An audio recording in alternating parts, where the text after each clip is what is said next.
Lords, one copy of the written submissions, Lord, I'm told could not come here, my lords.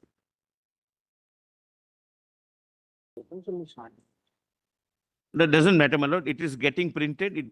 I would be able to place it for lordship's perusal in 15 minutes, my lord. We just came to know 5 minutes back. Otherwise, I would have kept, my lord. In the meanwhile, we have the digital copy, my lord. Continue and we will note down the point.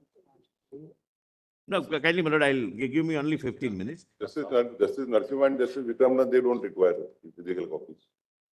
Have it in the shop. No, मेरा पास भी होगा आपके पास भी होगा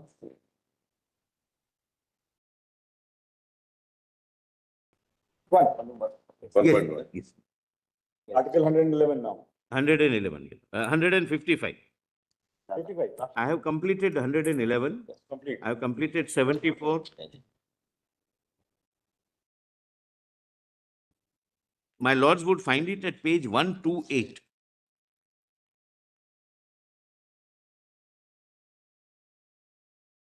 Yes. Lord, this is appointment of the governor, and this would, I'm sorry, but this would have tremendous bearing for your lordship's consideration, because Lord, the concept which is going on that the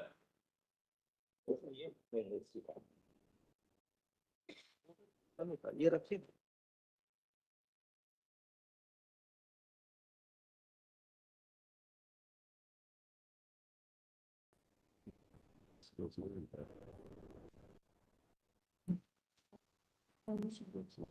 So what is the significance and sanctity attached to the office of the governor?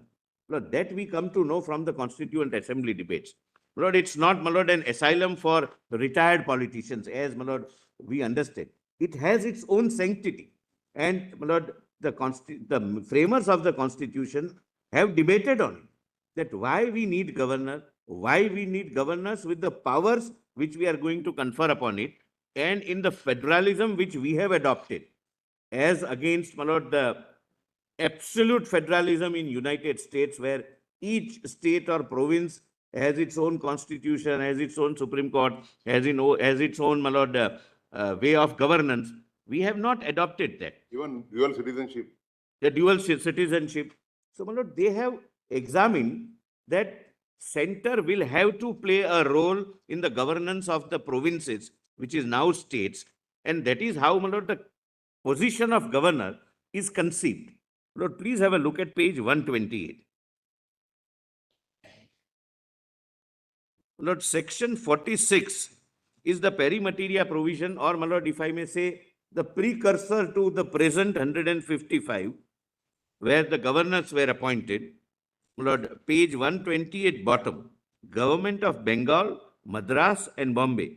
The presidencies of Fort William in Bengal, Fort St. George and Bombay are subject to the provisions of this act, governed by the governors in council of those presidencies respectively, and the two former presidencies are in this act referred to as the presidencies of Bengal and Madras.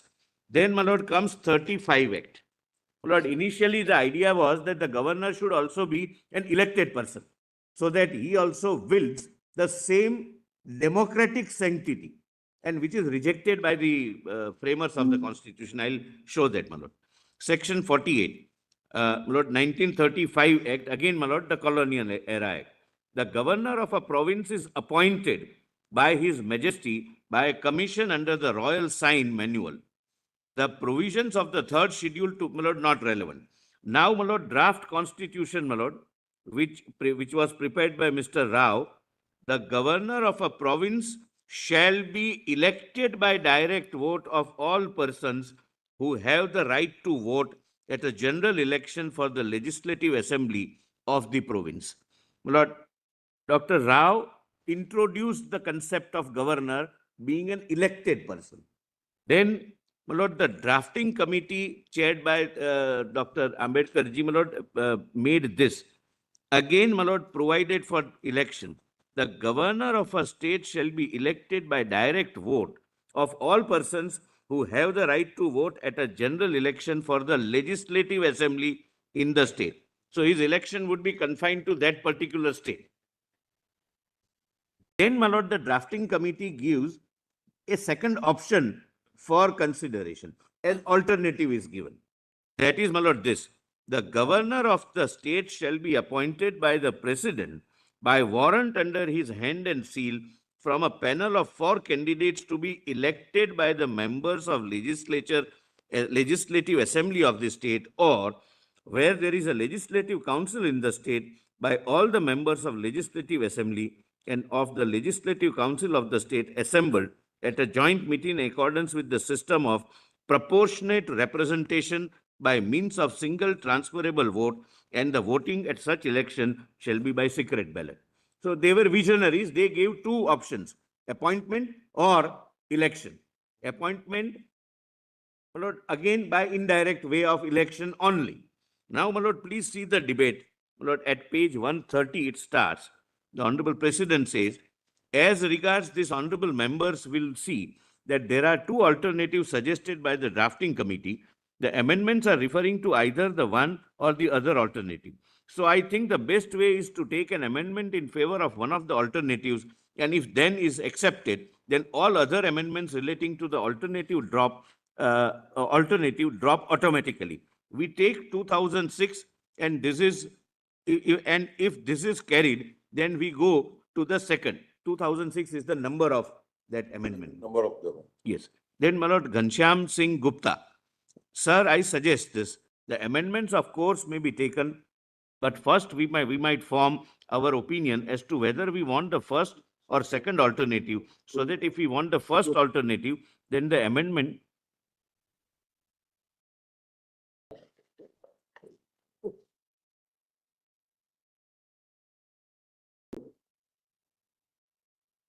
it would come, my lord, in kindly bear with. Then, my lord, Sri Brajeshwar Prasad, my lord, this is important. For, my lord, he suggests that for Article 131, the following be substituted. Governor of a state shall be appointed by the president by warrant under his hand and seal. He said no election, whether as per alternative 1 or alternative 2. And the reason or the justification, my lord, he places before the assembly. The great merit of this amendment, which stands in the name of the 5 or 6 members of this house, is that it lays down a simpler procedure than the prescribed either in the article or in the alternative suggested by the drafting committee. I feel, sir, that in the interest of all India unity and with a view to encouraging centripetal tendencies, my lord, that is a tendency, my lord, to my lord, Stronger. unification, Stronger center. the strong cohesion, my lord, if I have used policies, tendencies, it is necessary that the authority of the government of India should be maintained intact over the provinces. To say that the president may nominate from a panel of names really means restricting the choice of president. It gives power into the hands of the legislature. It is necessary, sir, that the president should be free from the influence of the legislator. I feel that the governor may be one from the province or from another province. Personally, I feel that the man from a province should not be appointed in the same province because it gives encouragement for vociferous tendencies. So, my lord, that tendencies, my lord, internal fixed, etc., etc. So I say that choice of the president should be unrestricted and unfettered. Sir, I have nothing more to add. This is a simple proposition and I commend it for acceptance of the House. Then Alladi Krishna Swami Iyer. Sir, in view of the decision that was reached some 2 years ago and in view of the fact that I feel convinced that only right course, taking all the circumstances into consideration, is to accept the amendment of Mr. Brajeshwar Prasad. I should like to say a few words in support of the amendment.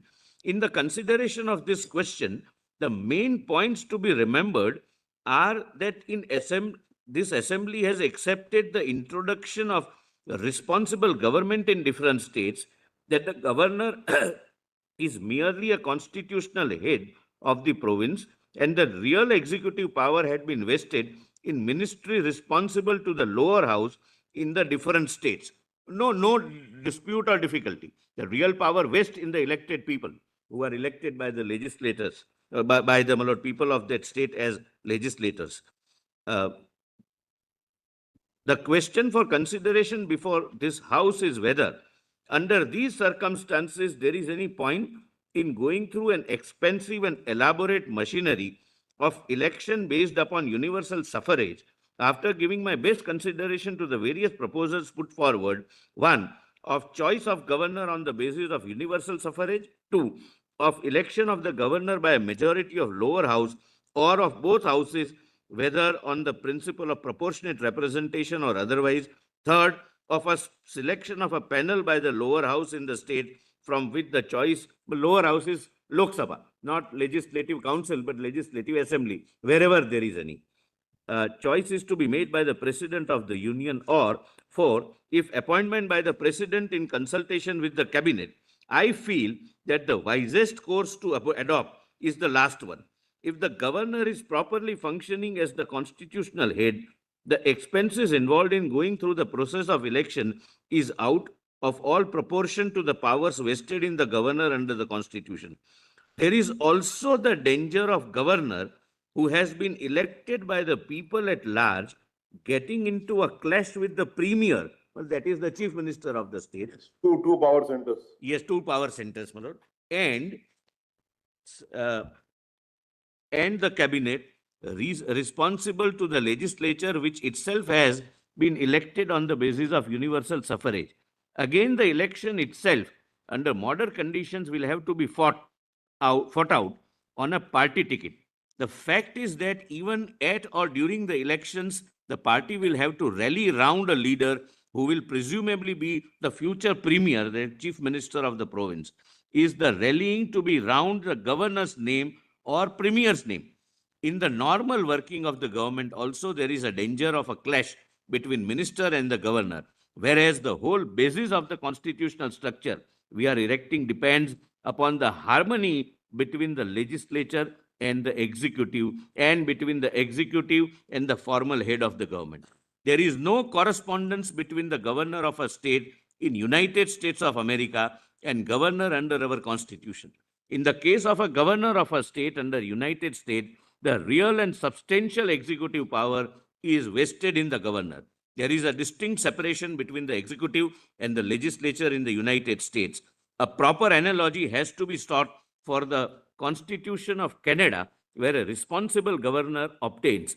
In Canada, the lieutenant governor of each province is appointed by the governor general, that is, by the governor general on the advice of the cabinet, similar like India, my lords.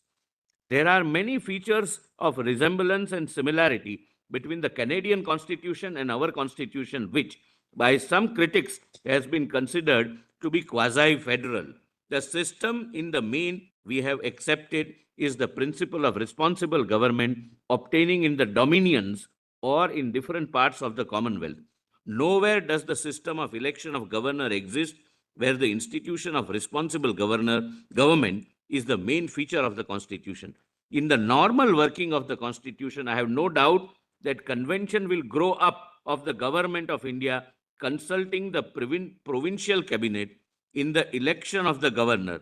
If the choice is left to the president and his cabinet, the president may, in conceivable circumstances, with due regard to the conditions of the province, choose a person of undoubted ability and position in public life who at the same time has not been mixed up in the provincial party struggle or factions, is not a part of the local state politics. But today, it appears to be very obvious to us. But kindly visualize the vision of the framers of the Constitution. But then whether have we lived up to the vision? Yes, ma'am. If in the first paragraph, Yes, ma'am. they said that there would be a harmony between the governor Yes, ma'am.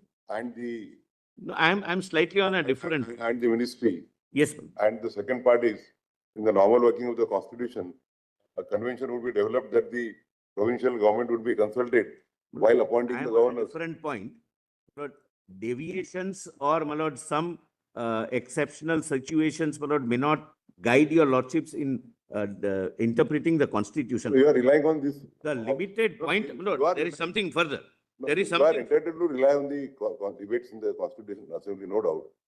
But then whether the expectations that were, No, my lord, kindly, Express. I stopped at a wrong stage maybe, but the point I was. you and or rather we stopped you at the wrong, No, wrong stage. No, my lord, the real point, my lord, I was trying to make is divorce the facts.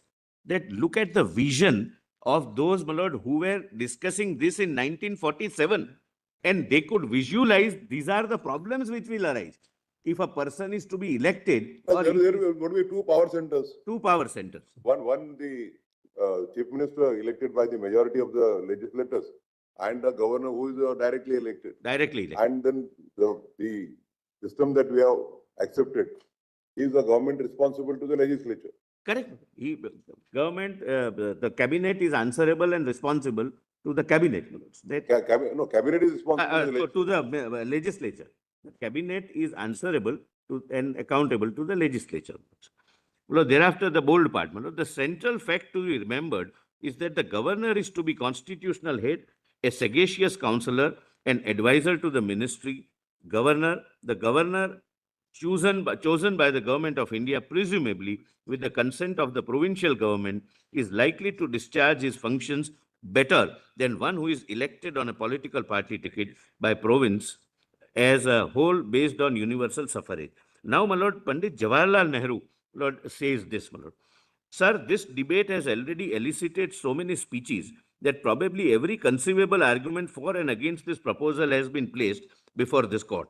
I do not know what I can add to it. My lord, kindly come to, my lord, the bold part. There was the Union Powers Committee, my lord, headed by Nehruji.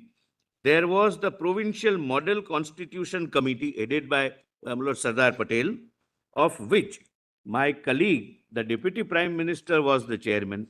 After all these considerations and discussions, those committees felt that a certain change was desirable. Thus, even those like Sardar Patel, who themselves put this forward in this house, the other view, feel that the change would be desirable.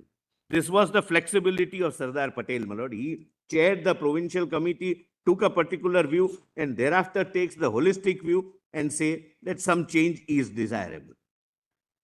Now, the reasons for this have been stated before the House, and I need not go into them, except to say that I myself originally was not very definite, if I may say so, in my mind as to which would be the preferable course. I preferred something, but not to the extent of considering it as absolutely necessary.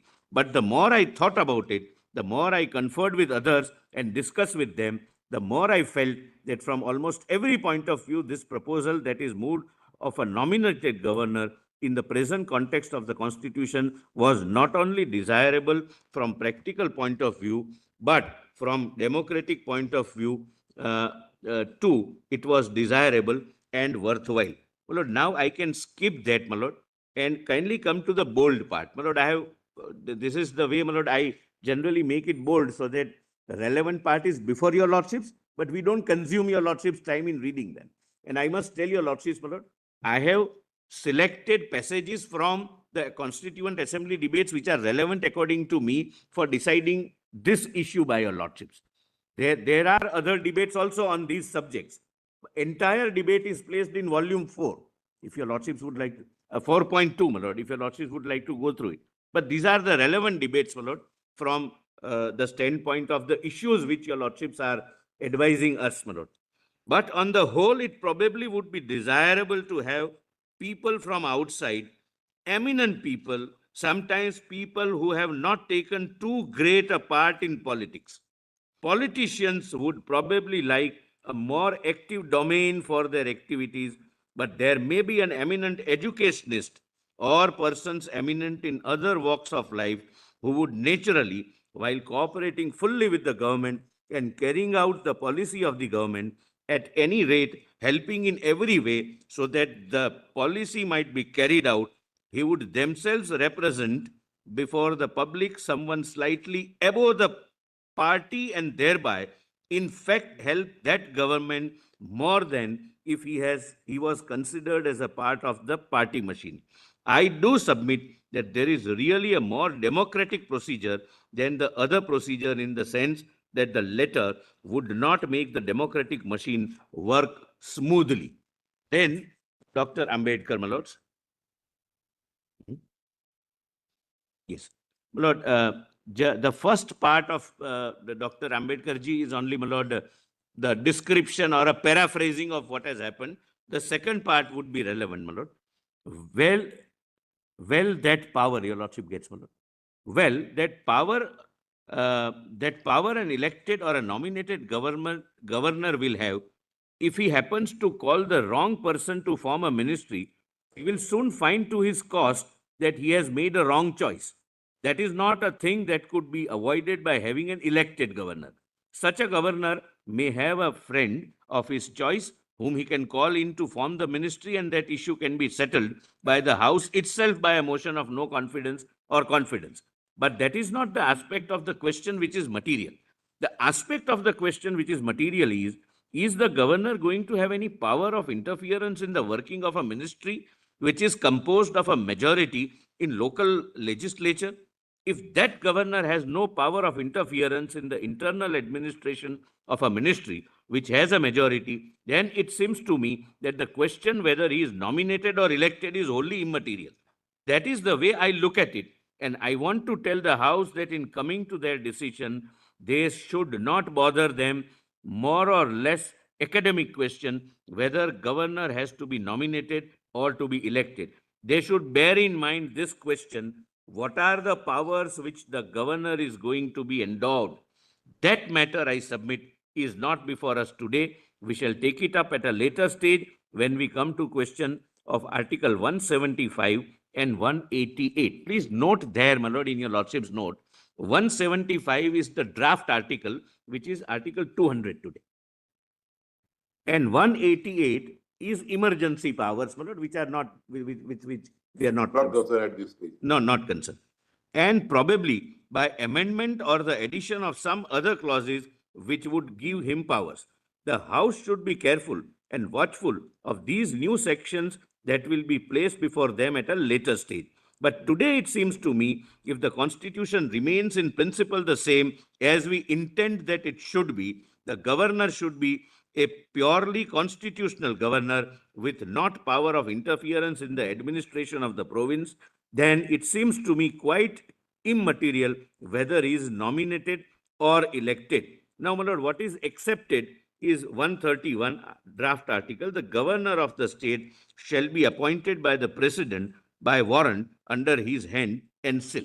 My lord, both the alternatives were given up, And and third, Vijeshwar Prasad's amendment that he should be appointed by the president, nothing more, nothing less, should be there. So far as his powers are concerned, we will consider when we consider present article 200, and I'll be able to show that this wish, desire, and Lord, what was in mind of the constitutional framers did reflect in Article 200, that he would have only those powers which are conferred and nothing more, maintaining supremacy of the elected wing. My lord, I'll come to that, my lord. Please, now, my lord, come to next page, Article 163. Page 134, Article 163. My lord, it is in pink color. Yes. Your lordship gets one. My lord, this green color final draft of the Constitution is, my lord, same, which I have read, my lord, therefore I am not reading it. The color is, my lord, there is some legend, my lord, green is the final thing, etc. At my age, my lord, I can be colorful only on paper. we agree to disagree. He's not telling you the entire truth. No, but that's what I said. We agree to disagree. Yes. Lord, 163. Lord, what was 1919 Act? Lord, I have quoted, but what is bold is, my lord, relevant for the present purpose. For completeness, I have quoted this whole. 3. In relation to transferred subjects. My lord, when the assembly talks about transferred subjects, it means subjects allotted to state. List 2. 7 schedule list to present. The entries may have changed, but transferred subject would mean the state list, where legislature has the power or competence to legislate. In relation to transferred subjects, the governor shall be guided by the advice of his ministers unless he sees sufficient cause to dissent from their opinion, in which case he may require action to be taken otherwise than in accordance with that advice, provided that rules may be made under the principal act or the temporary administration of a transferred subject where, in case of emergency, owing to a vacancy, there is no minister in charge of the subject by such authority and such manner as may be prescribed by the rules. Then kindly come to, my lord, what was suggested, what was in 1935. My lord, something similar, but please see 50 subsection 2. I'll read, my lord, 1 also, because here the governor's discretion comes. Well, your lordships have seen yesterday, the president is not left with any discretion after 1919 Act till Article 111 as it stands today. I'm sorry, 75, which it stands today. 111 is a power of assent. But appointment is solely guided by the aid and advice of the Council of Ministers. In case of governor, my lord, the situation was different. The discretion continued throughout, but the discretion came to be circumscribed by use of words which were very consciously used. Lord, please see Council of Ministers in 1935.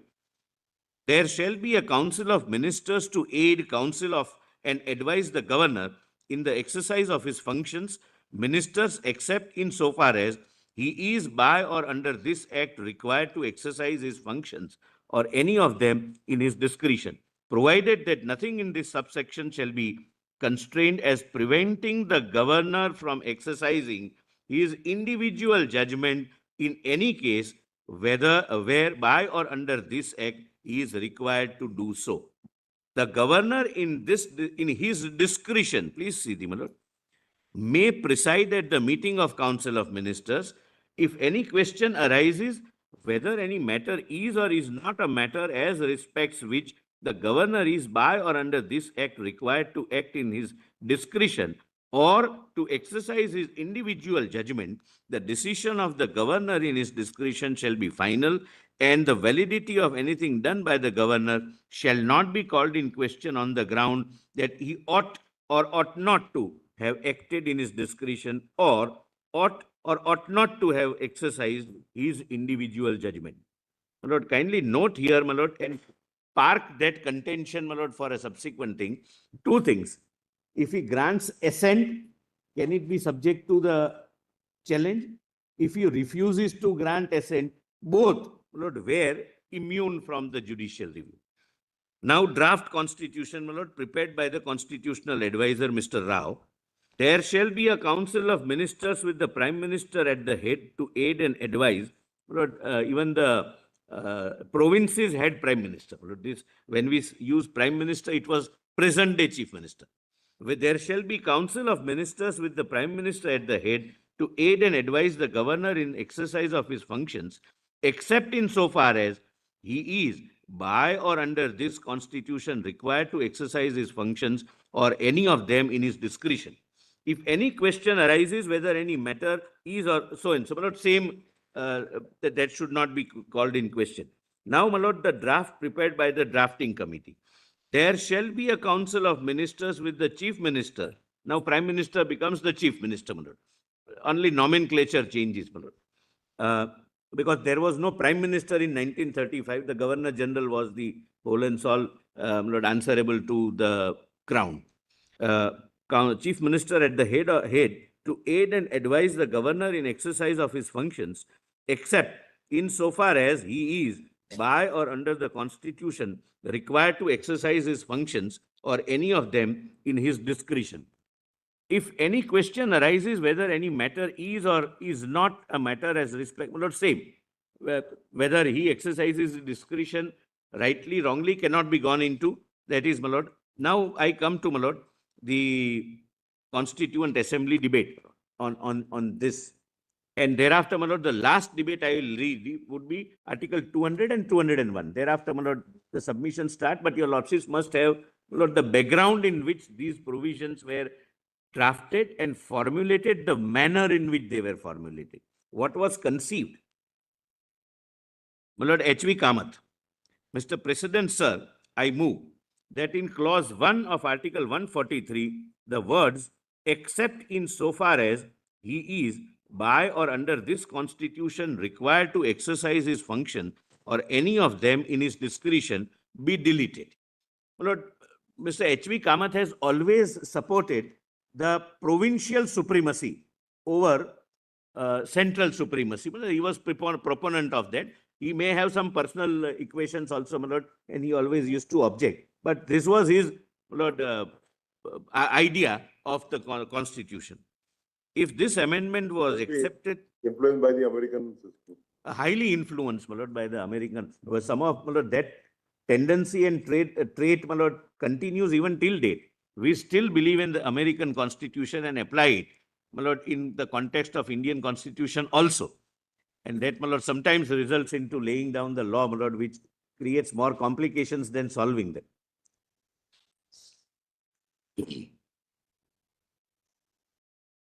Sir, it appears from the reading of this clause that the Government of India Act 1935 has been copied more or less blindly without mature consideration. Well, this is kind of a personal affront to Dr. Ambedkar that you have copied something without applying your mind.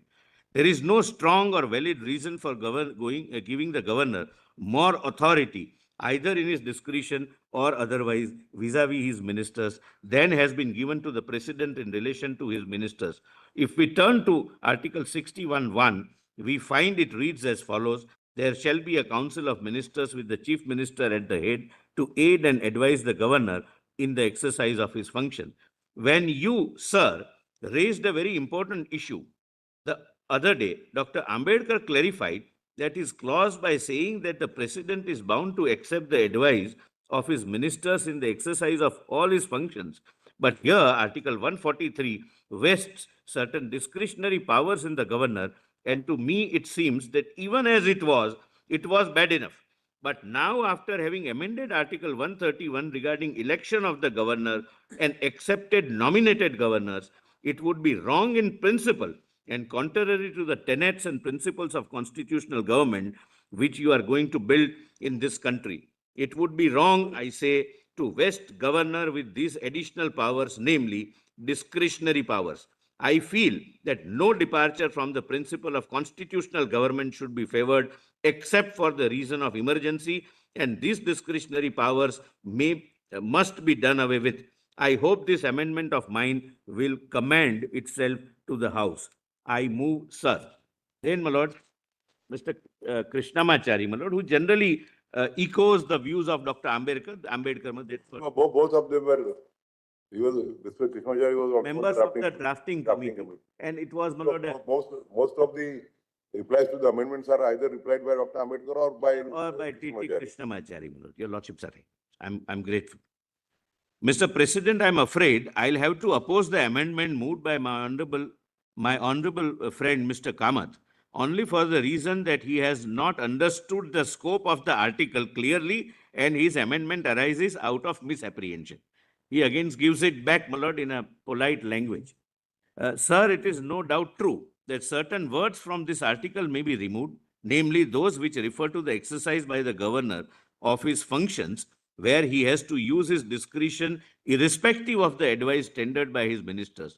Actually, I think this is more by way of a safeguard because there are specific provisions in this draft constitution which occur subsequently where the governor is empowered to act in his discretion irrespective of the advice tendered by his council of ministers.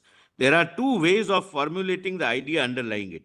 One is to make a mention of this exception in this Article 143 and enumerating the specific power of the governor where he can exercise his discretion in the articles that occur subsequently, or to leave out any mention of this power here and only state it in the appropriate article. The former method has been followed. Here, the general proposition is stated that the governor has normally to act on the advice of the ministers, except insofar as the exercise of his discretion covered by those articles in the Constitution in which he is specifically empowered to act in his discretion. So long as there are articles occurring subsequently in the Constitution where he is asked to act in his discretion, which completely cover all cases of departure from the normal practice to which I see my honorable friend Mr. Kamat has no objection. I may refer to Article 188. I see no harm in the provision in this article being as it is. If it happens that this House decides that in all subsequent articles the discretionary power should not be there, as it may conceivably do, this particular provision will be of no use and will fall into desuetude. The point that my honorable friend is trying to make, while he concedes that the discretionary power of the governor can be given under Article 188, well, that is 200. No, I'm sorry, 356. My apologies. That's emergency. Emergency. Proclamation of But, emergency. one interesting thing, my lord, an unfortunate thing, when 356 was being drafted by the Constituent Assembly, Mr. Kamat again, my lord, objected to that central government cannot be conferred power. So Kamat was not in the drafting committee. No, in the When Constituent. it was debated in the Yeah, Constitution. when it was debated in the Constitution, he objected that central government should not have the power to impose precedence rule, and therefore Article 356 should not be there. To salvage the situation, my lord, it seems, Dr. Ambedkar ji says very wisely that I hope and trust that this article would remain a dead letter in the Constitution. Yes, That- that's in his speech of 3rd of November 19. 3rd of November, your lordships are right. Your lordship remembers the dates also, my lord, correctly. I am grateful. Now, my lord, after, Student of law. my lord, we are all students of law. My lord, unfortunately, in the first government which was formed after the first election under Pandit Nehruji, Lord, the first 356 use came in Kerala state. Nambudripad was the popular leader and he was unseated under Article 356. I'm not going into the politics of it. But that debate was going on, my lord, in the parliament, and debate was whether it should be exercised or not. And Mr. Kamat, my lord, made one comment which, my lord, I think he should have avoided. He said that when the Constitution was being debated in the Constituent Assembly, Dr. Ambedkar said that this article would remain a dead letter word in the Constitution. Today, Dr. Ambedkar is dead, but the constitutional provision remains and it is being operated. So possibly he had some personal, my lord, equations. But be that as it may, my lord, we are not concerned with that. One is entitled to have his own view. No, view, my lord, certain. He might be having a view that why should a elected government in a province Should be should be dislodged. under the control of the central government through the governors. No, he always, my lord, he was an absolute provincialist, that it should be completely immune from any central interference. All his, my lord, objections are leading to that provinces should be completely independent and like American model. My lord, he was genuinely, maybe as a theory. Everybody was, we have the Constitutional Assembly consisting of so many people having so many ideas. Ideas, my lord, and Mr. Kamat was a former ICS officer, resigned and started participating in freedom struggle, and he had contributed a lot, my lord, and he, on his own right, my lord, elected to Lok Sabha. So he was not just a, my lord, troublemaker. He had a very strong view, and maybe some, my lord, we all have, my lord, likes and dislikes. I see no harm in the On provision. Mondays and Fridays, we have 17 Supreme Courts. Lord, if I may say on a lighter side, my lord, 32. No, No, that's not true. On the lighter side. I see no harm in the provisions in this article being as it is. Yes. If it happens that this House decides that in all the subsequent articles, the discretionary power should not be there, as it may conceivably do, this particular provision will be of no use and will fall into desuetude. The point that my honorable friends is trying to, my lord, he ultimately says that let us wait till the actual conferment of powers in the respective spheres comes. Therefore, the serious objection of Mr. Kamat finds for mention of this exception is pointless. I therefore think that the article had better be passed without any amendment if it is necessary for the House either to limit the discretionary power of the governor or completely to do away with it. It could be done in the article that occurs subsequently where specific mention is made, without which this power that is mentioned here cannot at all be exercised. That is the point I would like to draw the attention of the House to, and I think the article can better be passed as it is. Then Dr. P.S. Deshmukh. Mr. President, Mr. Krishnamachari has clarified the position with regard to this exception, which has been added to clause 1 of Article 143. If the governor is, in fact, going to have a discretionary power, then it is necessary that this clause, which Mr. Kamath seeks to omit, must remain. So first you decide whether he should have discretion or not. What discretion we will define when we deal with other articles. Sir, besides this, I do not know if the drafting committee has deliberately omitted or they are going to provide it at a later stage. And I would like to ask Dr. Ambedkar whether it is not necessary to provide for the governor to preside at the meeting. Malot, that may not be relevant. Malot, kindly turn the page over. Sri Alladi Krishnaswamy Iyer. Sir, there is really no difference between those who oppose and those who approve the amendment. In the first place, the general principle is laid down in Article 143, namely the principle of ministerial responsibility that the governor in various spheres of executive activity should act on the advice of his ministers. Then the article goes on to provide, except insofar as he is by or under this constitution required to exercise his functions or any of them in his discretion, so long as there are articles in the constitution which enable the governor to act in his discretion, and in certain circumstances it may be to override the cabinet or to refer to the president. This article as it is framed is perfectly in order. If later on the House comes to the conclusion that those articles which enable the governor to act in his discretion in specific cases should be deleted, it would be open to revise this article. But so long as there are later articles which permit the governor to act in his discretion and not on ministerial responsibility, the article is as drafted is perfectly in order. The only other question is whether first to make a provision, your lordships can skip. Now please come to the bottom. Dr. Ambedkar, my lord, replies, Mr. President, sir, I did not think that it would have been necessary for me to speak and take part in this debate after what my friend Mr. T.T. Krishnamachari had said on this amendment of Mr. Kamat. But as my friend Pandit Kunzuru pointedly asked me the question and demanded a reply, I thought that out of courtesy, I should say a few words. Sir, the main and the crucial question is, should the governor have discretionary powers? It is that question which is the main and the principal question. After we come to some decision on this question, the other question whether the words used in the last part of clause 1 of Article 143, that is present 163, should be retained in that article or should be transferred somewhere else, could be usefully considered. The first thing, therefore, that I propose to do is to devote myself to this question, which, as I said, is the crucial question. It has been said in the course of the debate that the retention of discretionary power in the governor is contrary to responsible government in the provinces.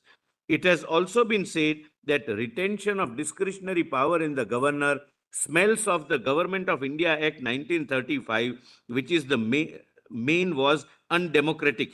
Now, speaking for myself, I have no doubt in my mind that retention on the vesting of governor with certain discretionary power is in no sense contrary to or in no sense a negation of responsible government.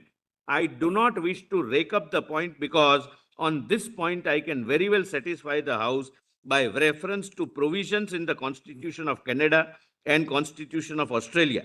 I do not think anybody in this House would dispute that the Canadian system of government is not fully responsible system of government, nor will anybody in this house challenge that Australian government is not a responsible form of government. Having said that, I would like to read section 55 of the Canadian Constitution.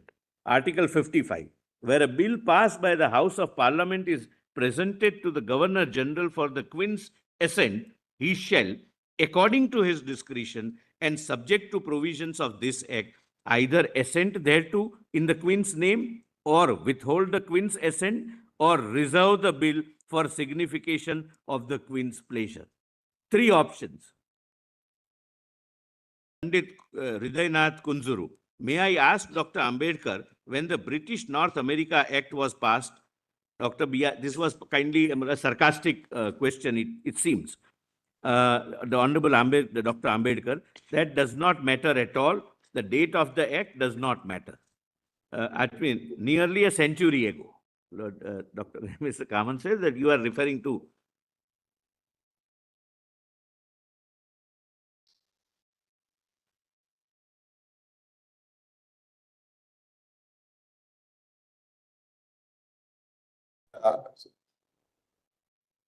Because I think Canadian Constitution must have been successor of the British North America Act. Yes, yes, which is 100 years ago. Therefore, he says that you are relying upon something which is 100 relying years. on a provision which is a century old. Century old, my lord, but without, while forgetting, I have nothing turns on that a provision which has withstood the test of time for 100 years would not become invalid or not acceptable merely because of the vintage. That's what Dr. Ambedkar deals in the next Dr. Ambedkar says this. This is my reply. The Canadians and Australians have not found it necessary to delete this provision even at this stage.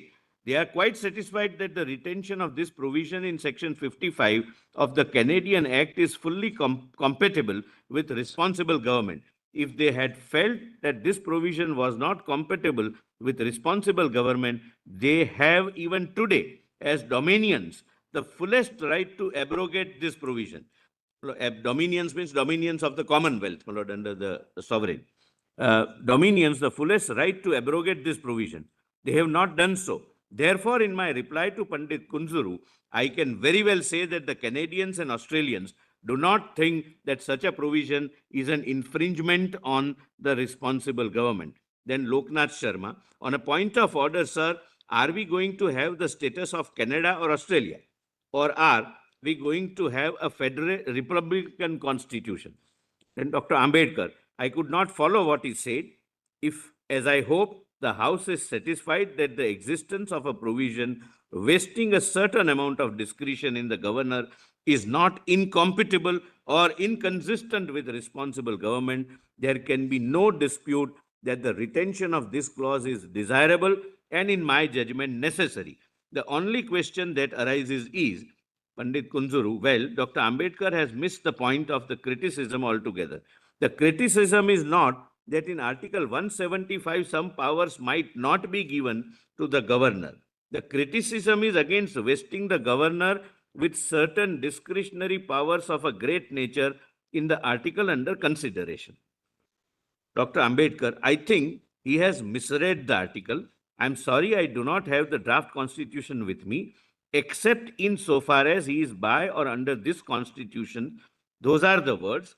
If the words were except whenever he thinks that he should exercise this power of discretion against the It wishes, is implied that wherever the subsequent articles provides, provide for a discretion, yes, that power will be restricted only to those does articles. not leave it to the governor's sole discretion discretion that to he can- decide where I will be exercising my discretion. That's what Dr. Ambedkar. Not an unruly horse. Yes, my lordships are right. Only wherever in a subsequent article discretion is provided, Yes, madam. in those articles, in the discharge of those functions, only he can exercise his discretion and not otherwise. No, otherwise, my lord, by aid and advice. Clarified. Where he said, therefore, Article 143 will have to be read in conjunction with some other articles Which specifically reserve the reserve- power to the governor. Yes, It is not a general clause giving the governor power to disregard the advice of ministers in any matter in which he find he ought to disregard. disregard. Correct, madam. There, I think, lies the fallacy of the argument of my honorable friend. a policy of That is argument. what T.T. Krishnamacharya also. Qualified that how this power is regulated within the framework of the constitution. Will come further. But That is what Mr. T.T. Krishnamacharya also said, that even subsequent, when we come to discussion with the subsequent articles, and we find that the vesting of the discretion with the governor is not necessary, then we can have a relook at this article. Absolutely. That's what, my lord, it means. My lords are right. Now, next page. Therefore, as I said, having stated that there is nothing incompatible with the retention of the discretionary power in the governor in specified cases with the system of responsible government, the only question that arises is, how should we provide for the mention of this discretionary power? It seems to me that there are three ways by which this could be done. One way is to omit the words from Article 143, that is 163 today, as my honorable friend Pandit Kunzuru and other desire, and to add to such articles as 175 or 188, that is 200 and the emergency powers, or such other provisions which the House may hereafter introduce, vesting the governor with discretionary power, saying notwithstanding Article 143, the governor shall have this or that power. The other way would be to say in Article 143 that except as provided in articles so and so, specifically mention Article 175 or whatever they are. But the point I'm trying to submit to the House is that the House cannot escape from mentioning in some manner that the governor shall have discretion. Whether you put it under 163 or 200 later, that's not relevant. The principal question as a principle to be decided is whether governor should be given some discretion or not. And my lord, thereafter 163 retains the discretion. Then, my lord, now the matter which seems to find some kind of favor with my honorable friend Pandit Kunzuru and those who have spoken in the same way is that the word should be omitted from here and should be transferred somewhere else, or that the specific article should be mentioned in Article 143. It seems to me that this is a mere method of drafting. There is no question of substance and no question of principle. I personally myself would be quite willing to amend the last portion of clause 1 of Article 143 if I knew at this stage what are the provisions that this Constituent Assembly proposes to make with regard to vesting of the governor with discretionary power. My difficulty is that we have not yet come either to Article 175 or 188, nor have we exhausted all possibilities of other provisions being made, vesting the governor with discretionary power. If I knew that, I would very readily agree to amend Article 143 and to mention the specific article, but that cannot be done now. Therefore, my submission is that no wrong could be done if the words as they stand in the Article 143 remains as they are. They are certainly not inconsistent. Conferment of discretion. Is there a revisitation of this debate after the debate of 175 and 188? No, Yes. No, there isn't. Yes. it's not there. There isn't. Lord, Suppose in- at that time, we didn't have anything like Lord, in when impact assessment of a statute. Or as of now, Your if Lordship. we see the amount of litigation it has thrown by having provisions of this nature, perhaps that could tell us whether the vision was right or not right. Because the validity or correctness of a thought would come by its performance. How it operates. Experience. how it operates, how the it has amount of operated. litigation it would have thrown, which could perhaps be My lord, avoided. I may with make certainty and one- clarity. Lord, I may make one thing clear. While reading this debate, my lord, it is not my intention to argue and ultimately, my lord, raise a contention that governor has absolute discretion. That's not the purpose of reading this. The purpose of Your argument is that under this article 163, the power of the governor to exercise his discretion, wherever the subsequent articles reserve the discretion in him, the governor would be entitled to exercise the discretion, and Article 200 is one of such articles where a discretion is provided to the governor. my lord, by very nature of the article, it is so provided, and I'll, my lord, come to that. And when I read, my lord, Article 200 debates, my lord, that comes out because, my lord, There are, as my Lord Justice Nasima rightly says, we understand the constitutional principles based upon how the function, how it has operated, how it has worked. My Lord, there are some conventions which are also developed. For example, my Lord, 163 says that the governor will act on the aid and advice of the Council of Ministers. Now, my Lord, when the first person is to be called to form the government, there is no Council of Ministers. So the governor, by very nature of the act, will have to act on his discretion. My Lord, when there is a dispute, which leader has the majority in the house? We have some experience as to in what manner some of the honorable governors have exercised their discretions, leading to so many litigations. My Lord, I must, my Lord, tell your lordships and my Lord, put a little word of caution for myself also.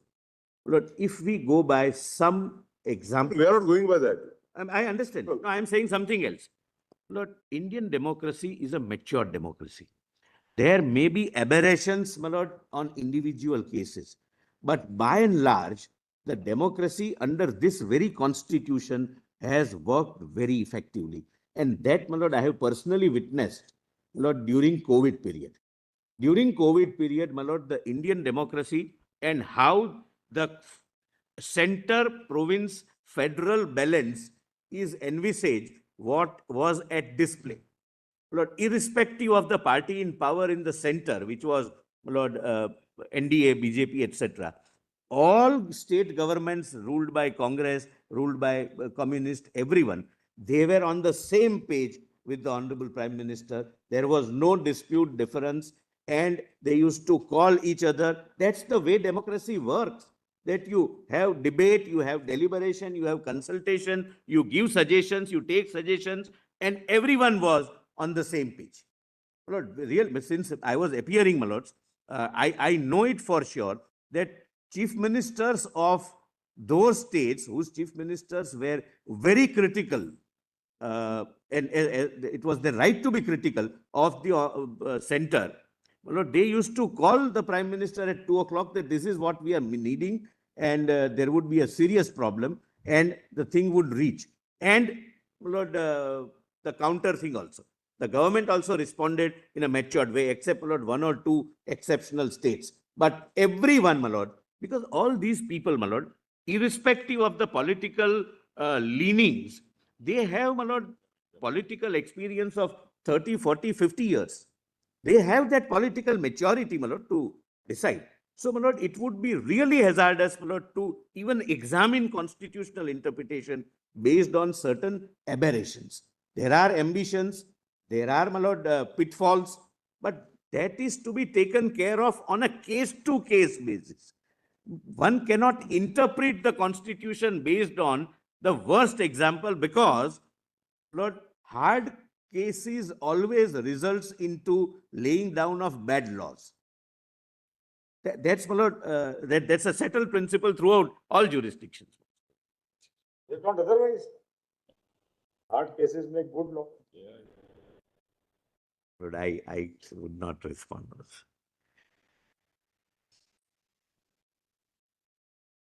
Then Dr. Ambedkar.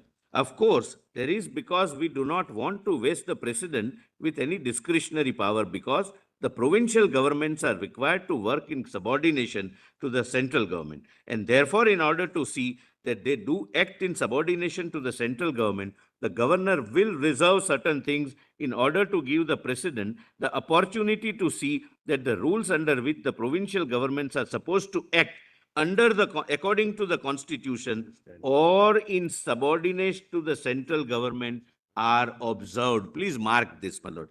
This is, my Lord, the fundamental foundation of, my Lord, the Constituent Assembly. And this is what was the thought, the principle of constitutionalism in the mind of Dr. Ambedkar, that they must be free to take decision, but there must be some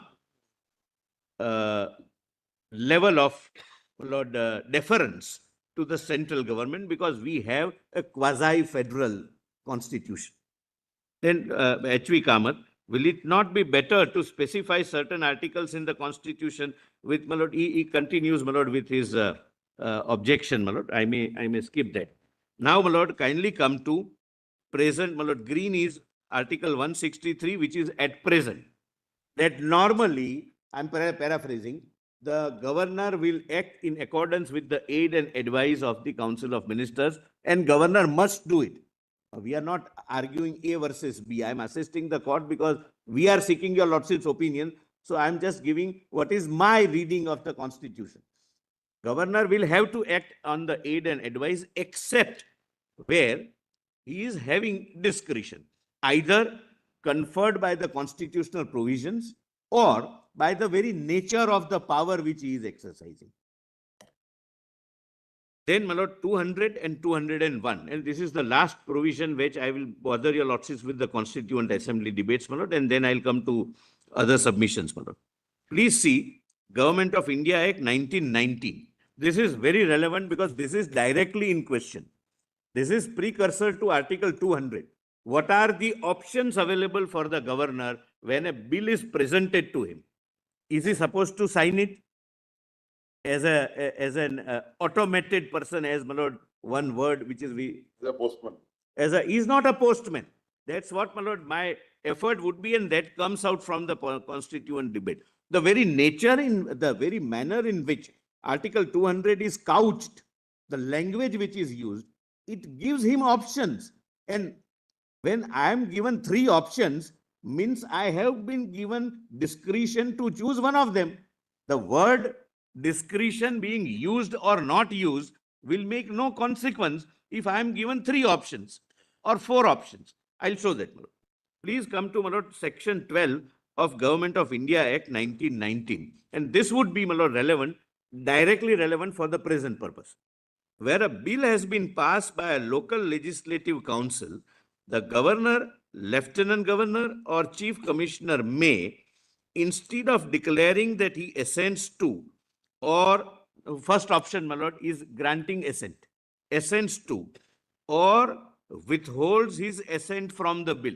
Second option, return the bill to the council for reconsideration. Third option, either in whole or in part, together with any amendments which he may recommend, or in cases prescribed by rules under the Principal Act may, and if the rules so require shall, reserve the bill for consideration of the Governor General. That is precedent. So 4 options: assent, withhold, return to the House, or refer it to the Governor General, which is the present day president, for his assent. Where a bill is reserved for the consideration of the Governor General, the following provisions shall apply when it goes to the President in the present terminology. The Governor, Lieutenant Governor, or Chief Commissioner may, at any time within 6 months from the date of reservation of the bill, with the consent of the Governor General, return the bill for further consideration by the Council with a recommendation that the Council shall consider amendments thereto. The President can refer it back. Instead of the Governor choosing, Governor may choose that I will send it to Governor General, then namely the President. He can say that no, I send it back. B, after any bill so returned has been further considered by the Council, together with any recommendations made by the Governor, Lieutenant Governor, of Chief Commissioner relating thereto, the bill, if reaffirmed with or without amendment, may be again presented to the Governor, Lieutenant Governor, or Chief Commissioner. Any bill reserved for the consideration of the Governor General shall, if assented to by the Governor General within a period of 6 months. Time limit was prescribed by the Act itself for the President equivalent, namely the Governor General, to act. And I'll come to, my lord, that as soon as possible part. That is also, my lord, taken care of. From the date of such reservation become law on due publication of such assent, in the same way as a bill assented to by the Governor, Lieutenant Governor, or the Chief Commissioner, but if not assented to by the Governor General within such period of 6 months, shall lapse.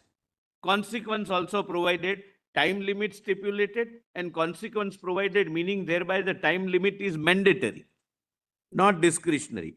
and be of no effect unless before expiration of that period, either one, the bill has been returned by the governor, lieutenant governor, or chief commissioner for further consideration by the council, or in the case of the council not being in session, a notification has been published of an intention so to return the bill at the commencement of the session. The Governor General may, except where the bill has been reserved for his consideration, instead of assenting to or withholding his assent from any act passed by local legislature, declare that he reserves the act for the signification of his majesty's pleasure. Well, this was a standalone provision because there was someone above the Governor General, the present day president. Here, my lord, president is There's no one above. no one above. Assenting to withhold, my lord, therefore, my lord, and I would come to that, my interpretation of the term withhold is that it is not given effect to it falls through. That's how the Supreme Court has read. Falls through. And please, my lord, read, my lord, these provisions in this context. Now, 13. Provision for case of failure to pass legislation in Governor's Legislative Council.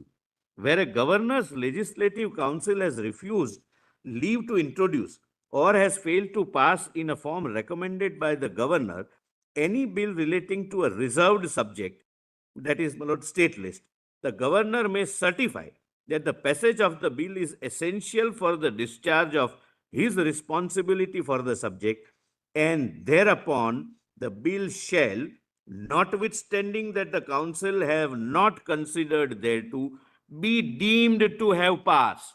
There is a deeming provision made by way of a statute. Deeming provision of a bill having been passed can be made either by a statute or by amendment of the Constitution. I'll come to that little later, my lord, whether that can be done by a judicial verdict, that's a separate argument. And shall, on signature by the governor, become an act of the local legislature in the form of the bill as originally introduced or proposed to be introduced in the council, etc. My lord, rest of them may not, my lord, assist your lordships. Please come to, my lord, my lord, 72 is the draft bill of the constitutional advisor. And my lord, kindly come to, my lord, first 70, my lord, Assent. This is again 1935 Act. What I read was 1919 Act, now 1935 Act.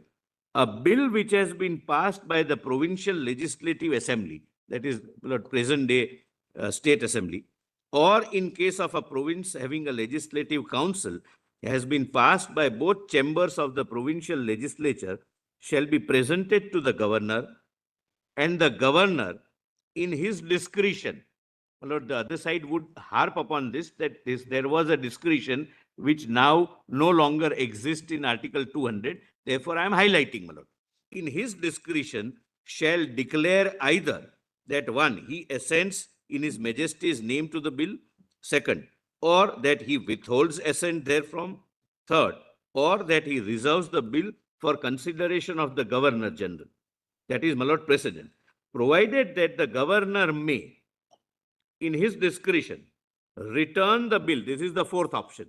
Return the bill together with a message requesting that the chamber or chambers will reconsider the bill or any specified provisions thereof, and in particular will consider the desirability of introducing any such amendment as he may recommend in his message. And when a bill is so returned, the chamber of chambers shall consider it accordingly. It stopped here. So three options, he can straightway say, I withhold, I grant assent. He can say, I withhold the assent, meaning thereby I will show the bill falls through. Third, he may say that no, there is some repugnancy, some violation of fundamental rights, I refer it to the president. And fourth option, in his discretion, he can say that no, it is curable defect in the bill, and therefore I return it with my message that this particular provision is repugnant. There is already a central law occupying the field, and therefore you please reconsider. Or even desirability, that instead of 19 years of age, you consider 21 or any such thing, my lord. I'm just not giving hypothetical examples. But 4 options were available to the governor then. Now, my lord, draft constitution, para 72, when Mr. B.N. Rao, Dr. B.N. Rao, my lord, prepared the draft constitution. A bill which has been passed by the provincial legislative assembly, or in case of a province having the legislative council, has been passed by both houses of the provincial legislature, shall be presented to the governor, and the governor shall declare either that he assents to the bill, 1.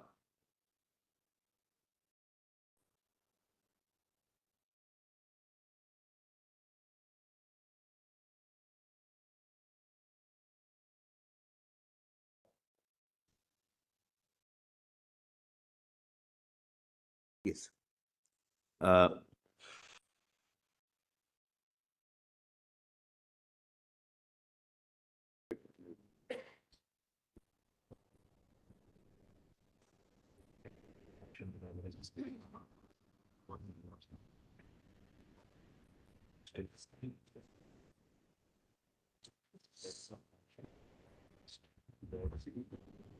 Three 56 doesn't use the word discussion.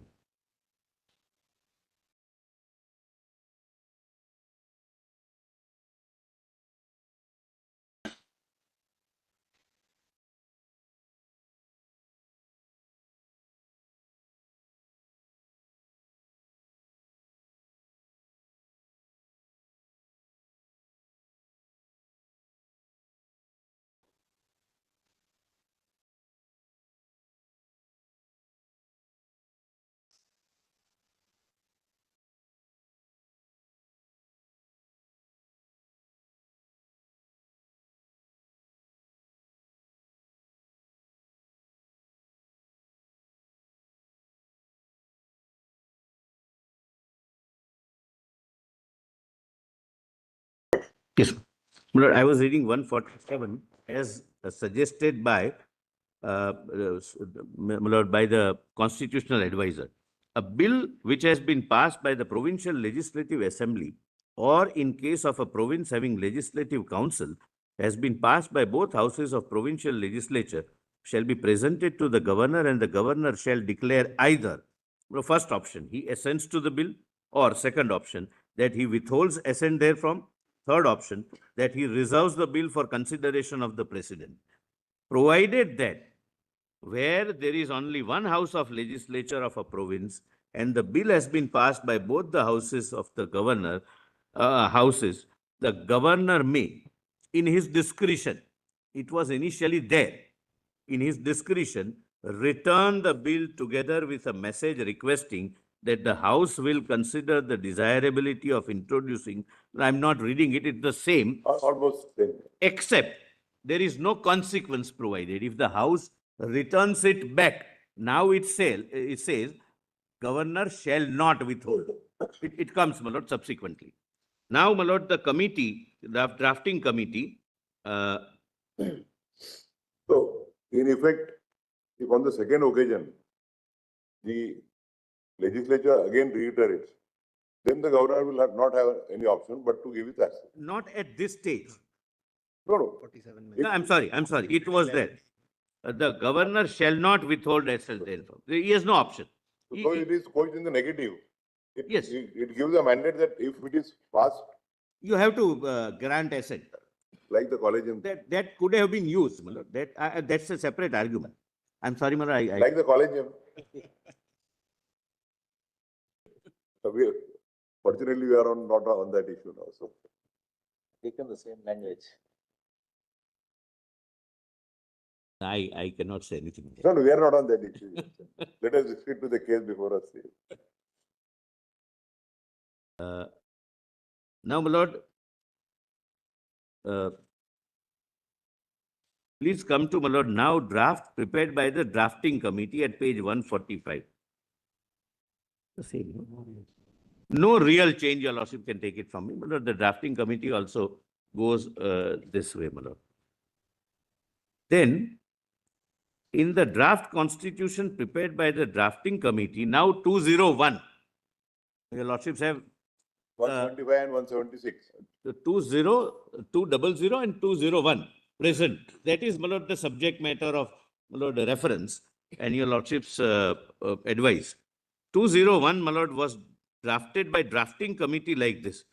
When a bill is reserved by a So governor earlier, there was only one section, now it is bifurcated into two sections. into two sections. Because now we have a president and president has a different regime where he is bound by the aid and advice. He does not have, my lord, the choice, etc. I'll come to that. Please have a look. When a bill is reserved by a governor for consideration of the president shall declare either that he assents to the bill or that he withholds assent therefrom. Two options. Third option, provided that where the bill is not a money bill, the president may direct the governor to return the bill to the house, or as the case may be, the houses of the legislature of the state, together with such a message as is mentioned in the proviso to the last preceding article. And when a bill is so returned, the house or houses shall reconsider it accordingly. Please mark this, my lord, within a period of 6 months. This continues. Whenever Constitution intended to provide for a timeline, the Constitution has provided for. This continues even in the present Article 201. And therefore, it is not permissible to lay down any timeline in other articles. I'll come to that. That's a separate point, my lord. Now, my lord, the debate, this debate, my lord, both of us would be relying upon. The other side would also, in fact, there cannot be any other side when it is a presidential reference. But, my lord, the other side point of view, my lord, they would also, Other point of view. other point of view, my lords, they would also rely upon to say that the discretion was taken away. My lord, apropos, my lord, Justice Narsimha's question, whether subsequent debates throw any light on that discretion or not. Because Dr. Ambedkar says that whenever... That was not what my learned brother pointed out. That after the subsequent articles were discussed, like 200 and 201, wherein discretion was provided, was there a relook on the earlier article which provided for discretion?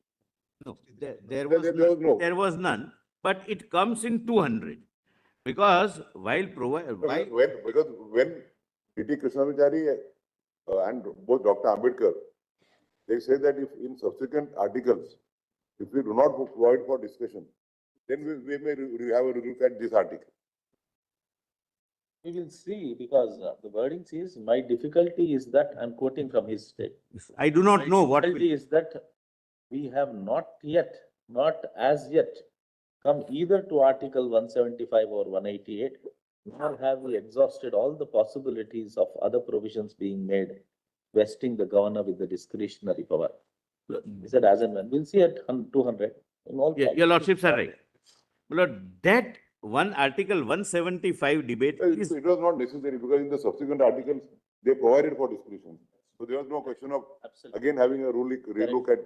But, my lord, this is the debate. Page 146 is that debate which That's my lords were correct. referring That's to. it. But, my lord, please bear in mind that in 163, the discretion remained.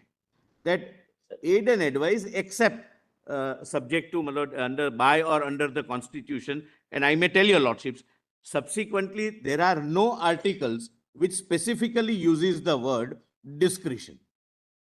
Subsequent to Article 163, there are no articles which confers discretion.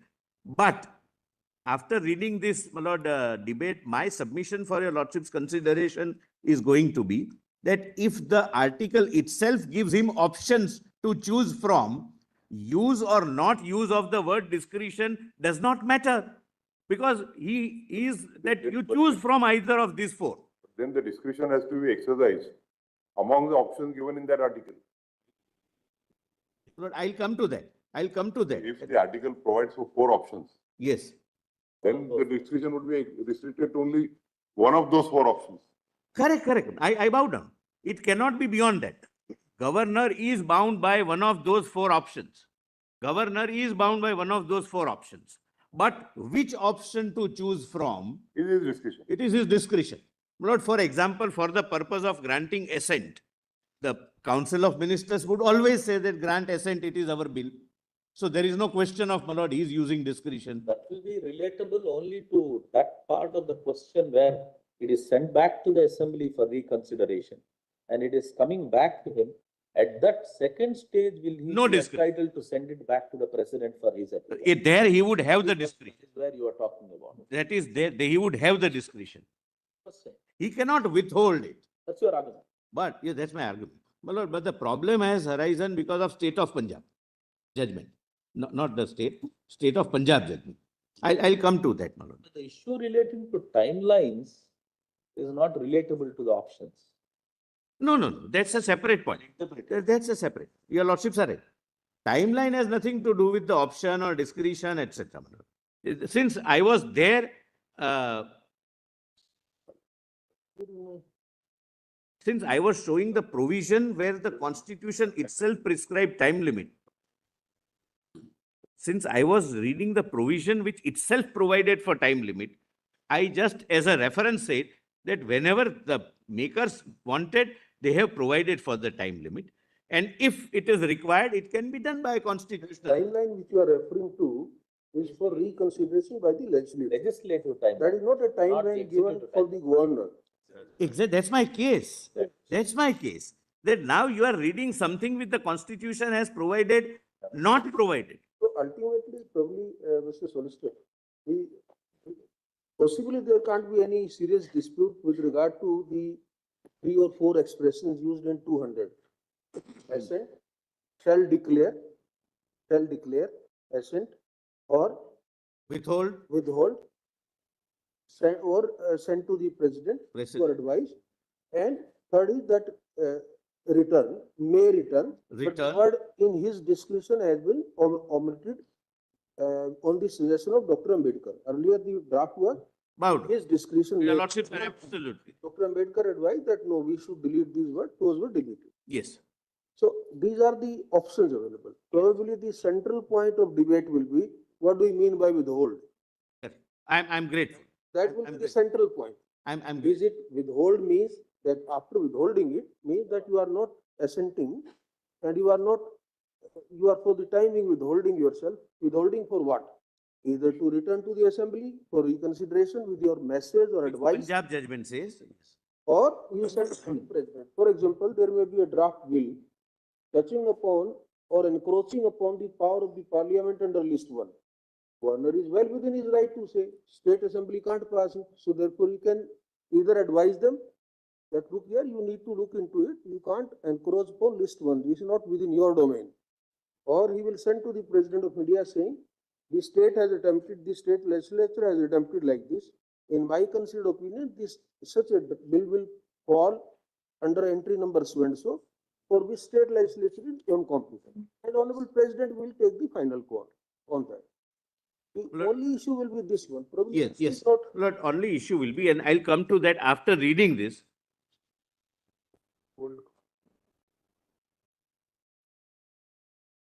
how much time now this entire process should be undertaken? That is probably central point. The time for completing the process. I'll come to that. I'll come to that. But that's a separate, my lord, argument. Please allow me, my lord. But since your lordships have given a very right and apt example, the withhold, my lord, whether withhold is a temporary act of withholding, or as the Supreme Court through 5-judge and 7-judge benches have said, that withhold means the bill falls through.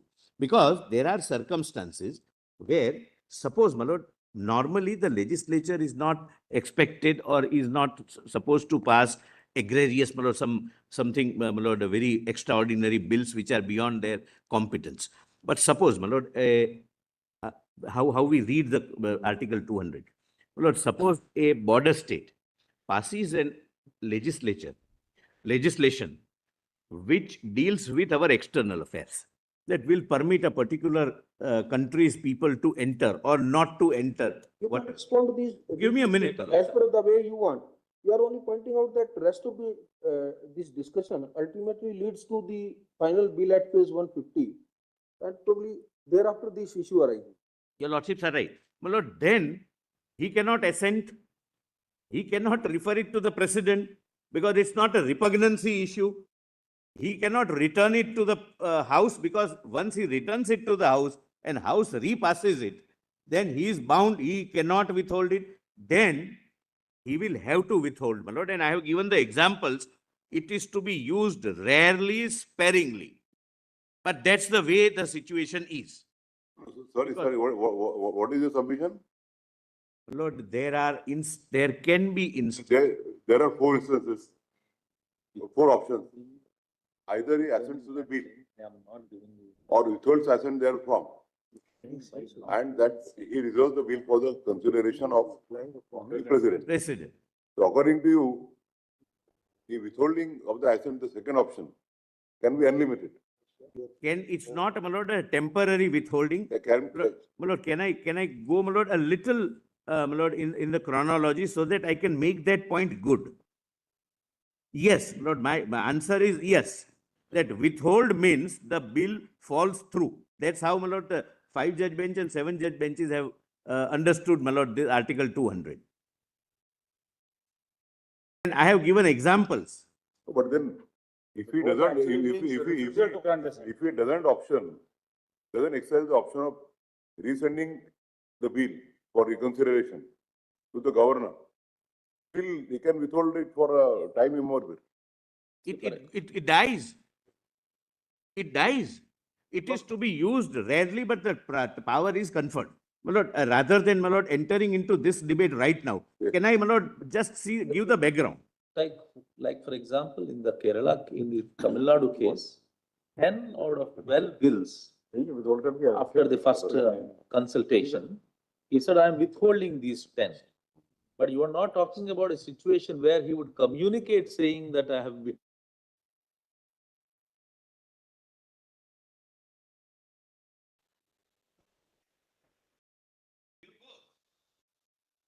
It's a declaration.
Lord, before I start the arguments on this point, I'm skipping that debate. Lord, debate takes That you will deal with those aspects independently, is what you're saying.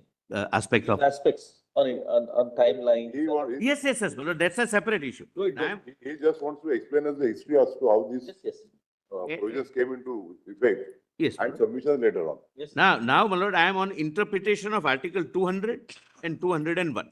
Please come to page 150. Let me read it, my lord. The way we believe it requires to be read. 200, assent of the bills. When a bill has been passed by the Legislative Assembly of a state, or in case of a state having Legislative Council, has been passed by both houses of the Legislative Assembly, it shall be presented to the governor. So this is the first condition. And the governor shall declare, Malad, this is his obligation, constitutional obligation. He has to make a declaration. What? 4 options. Either that he assents to the bill, or second option, he withholds assent, withhold assent therefrom. Third option, or that he reserves the bill for consideration of the president. I'll come to my lord, Article 254, which says that this reference would be necessary only if the bill is repugnant to some central law, not otherwise. He cannot refer it for any other reason. That Referring to the president. yeah, then he can refer it. He has to refer it. That's the mandate. My lord, if there is a repugnancy with the central law, he will have to refer it. Now the fourth option, provided that the governor may. It doesn't say shall. Governor may. And something would turn when I, my lord, point out. Mr. The 1 minute. Let's read it again, the first part. I'll read, my lord. When a bill has been passed by the Legislative Assembly of a state, or in case of a state having Legislative Council have been passed by both houses of legislature of the state, it shall be presented to the governor, Right. and the governor shall declare either. Yes, so declaration has to be in both cases, whether he assents or whether he withholds. All 4 cases, No. all 3 cases. Yes, Yes. that declaration has to be there. 100%. It is not that he will not make a declaration and withhold it. Yes, he will have to declare that I have withheld it. Correct. Bound, I bound out.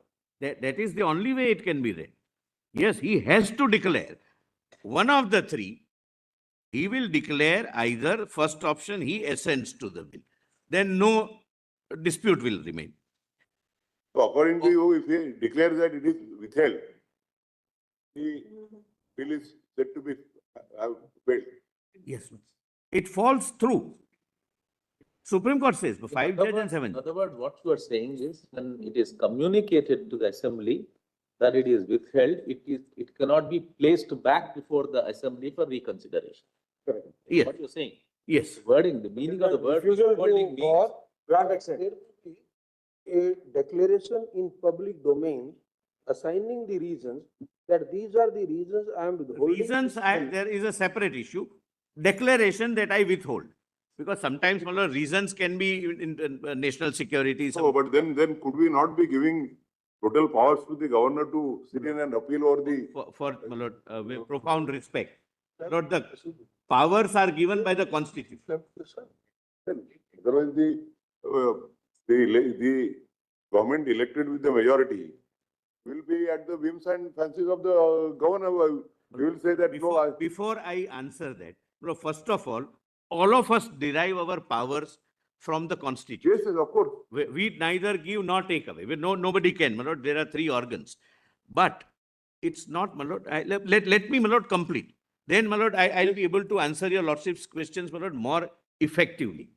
Right now, your lordship's first brush reaction is that if withhold is held to be A power to reject the bill. power to reject the bill, it is there. That's my case. I'll have to make it good.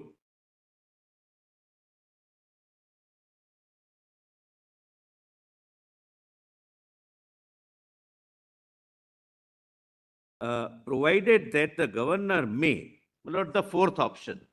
Yes. So kindly park that question. I'll answer that question. And According to you, even if the governor feels that the bill is not correct or lacking something, it is not necessary for him to exercise the powers under the proviso. Proviso. He may bypass the proviso and still hold that. therefore, I am requesting your lordships, to park that question right now. That's not my case. That's not my case. That's the extreme case visualized in Tamil Nadu, and whether we like it or not, we are burdened with the Tamil Nadu facts. I'm arguing dehorse Tamil Nadu facts. Correct, my lord? So he has three options. He will have to make a declaration that I assent. I withhold, which according to me, bill falls through. I'm not accepting that. I'm taking that argument head on. Yes. Third, if it is repugnant because of Article 254 with some central act, It has to we go to will the have president. to refer. But there can be an act with the rather bill, which is of such a nature that it may have some provisions which are repugnant. It may have some provisions which may violate somebody's fundamental rights, or it may have some provisions which, according to governor, is not desirable. Desirable. Then, kindly, have No, we are not responding. no, We your didn't say anything. lordship, smile is a good, is a very. I am always smiling throughout the day. Please bear with me. I can't help it if the God has given me the smile. It's a good thing, my lord. It's a good thing, my lord. Your smiling judge is always, my lord, pleasing to argue before, my lord, and all your lordships are always smiling. Consider, just bear in your mind that there are two places in which the expression withhold comes in the Constitution, in Article 200. If your argument withhold enables leads to a bill falling flat, once the governor says that I am withholding, then you will have to give it the same meaning in the first proviso, last words. Because it again says when it is represented to the governor for assent, the governor shall not withhold assent. So therefore you are saying if once it is fallen, then where is the question of a second occasion? Constitution is saying at this stage you shall not. Keep in mind and answer. Yes, yes. My lord, can I request for a 5 minutes comfort break, my lord, if your lordship can? Yes, yes. Can I go and come back, or? Yes, so in the meantime, if you want us to. Yeah. We'll come back at 5 minutes, my lord. 12:30. 12:22 now.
Well, I'm grateful to your lordship for the accommodation. We hope you are comfortable now. Yes, yes. Relief. Yes. My lord, may I request your lordship? My lord, I have understood, my lord, what is. Yes, now we will not interrupt this. No, I'm not saying. Yeah, it's not an interruption, my lord, your lordship. That dialogue, my lord, only permits us, my lord. So you first read whatever you want to, and then My lord, first, my lord, develop your summary. let me, my lord, say that the question of withhold, whether it is permanent or a temporary till he returns, is the question. I will show your lordships, my lord, some examples. So you have said that it is already covered by Punjab judgment.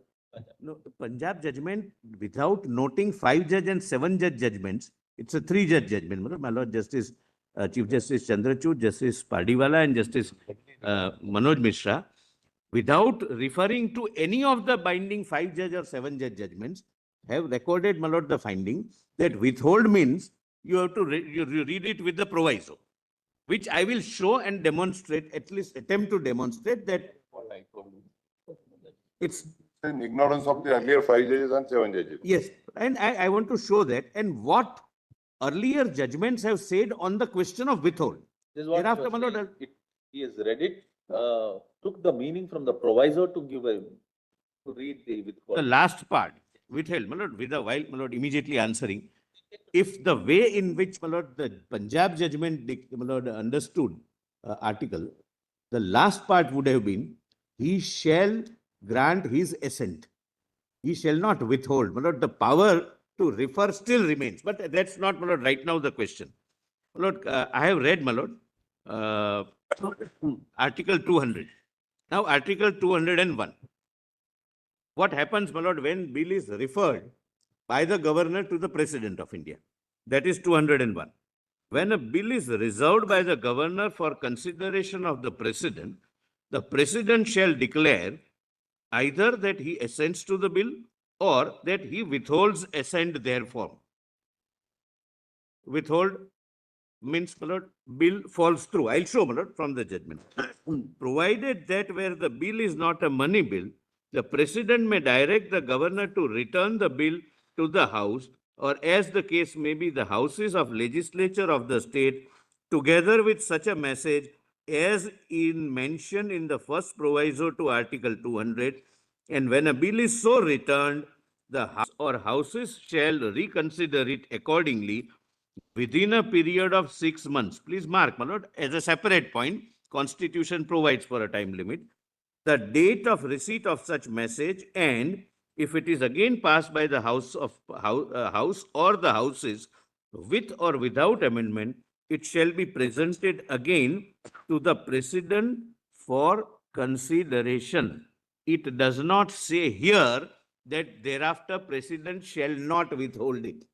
Meaning thereby, the ultimate power of the President to withhold means. So this exercise of returning can continue as many number of times as the president desires. Correct. And he is thereafter not under an obligation not to withhold, as my lord As provides. the 200 or 200, my lord, provides. Now, please see, my lord, what is, my lord, how I, my lord, beg to interpret this, my lord. My lord, at page 152, I have given, my lord, I am not reading, several provisions, my lord, where governor exercises executive powers. Yes. He exercises legislative powers. My lord, there are powers, my lord, which are quasi-legislative in nature. I may not, my lord. Please come to 154. And then immediately I'll switch over to the judgments, my lord, on this. On true construction of Article 200, the governor is entrusted with 4 options. My lord, I have narrated. You are referring Neither to context. Page number 154. I'm sorry, my lord, 154. 151. 154. 154. 154. Neither contextually nor textually, it is possible to conclude that the term withhold will have to be read as a temporary suspension of power of granting assent till first proviso works out. There is no concept of temporary withholding of any bill. If the framers of the Constitution would have intended to link the term withhold in the main part of Article 200 to read only in the context of the first proviso, two things would have been provided. A, the term withhold in the main part would have been qualified by the term subject to first proviso mentioned therein.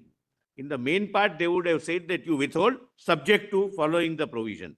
And B, the first proviso would have mentioned that the bill so withheld shall be reconsidered by the House, which is not that. I am going on textual interpretation, Manoj.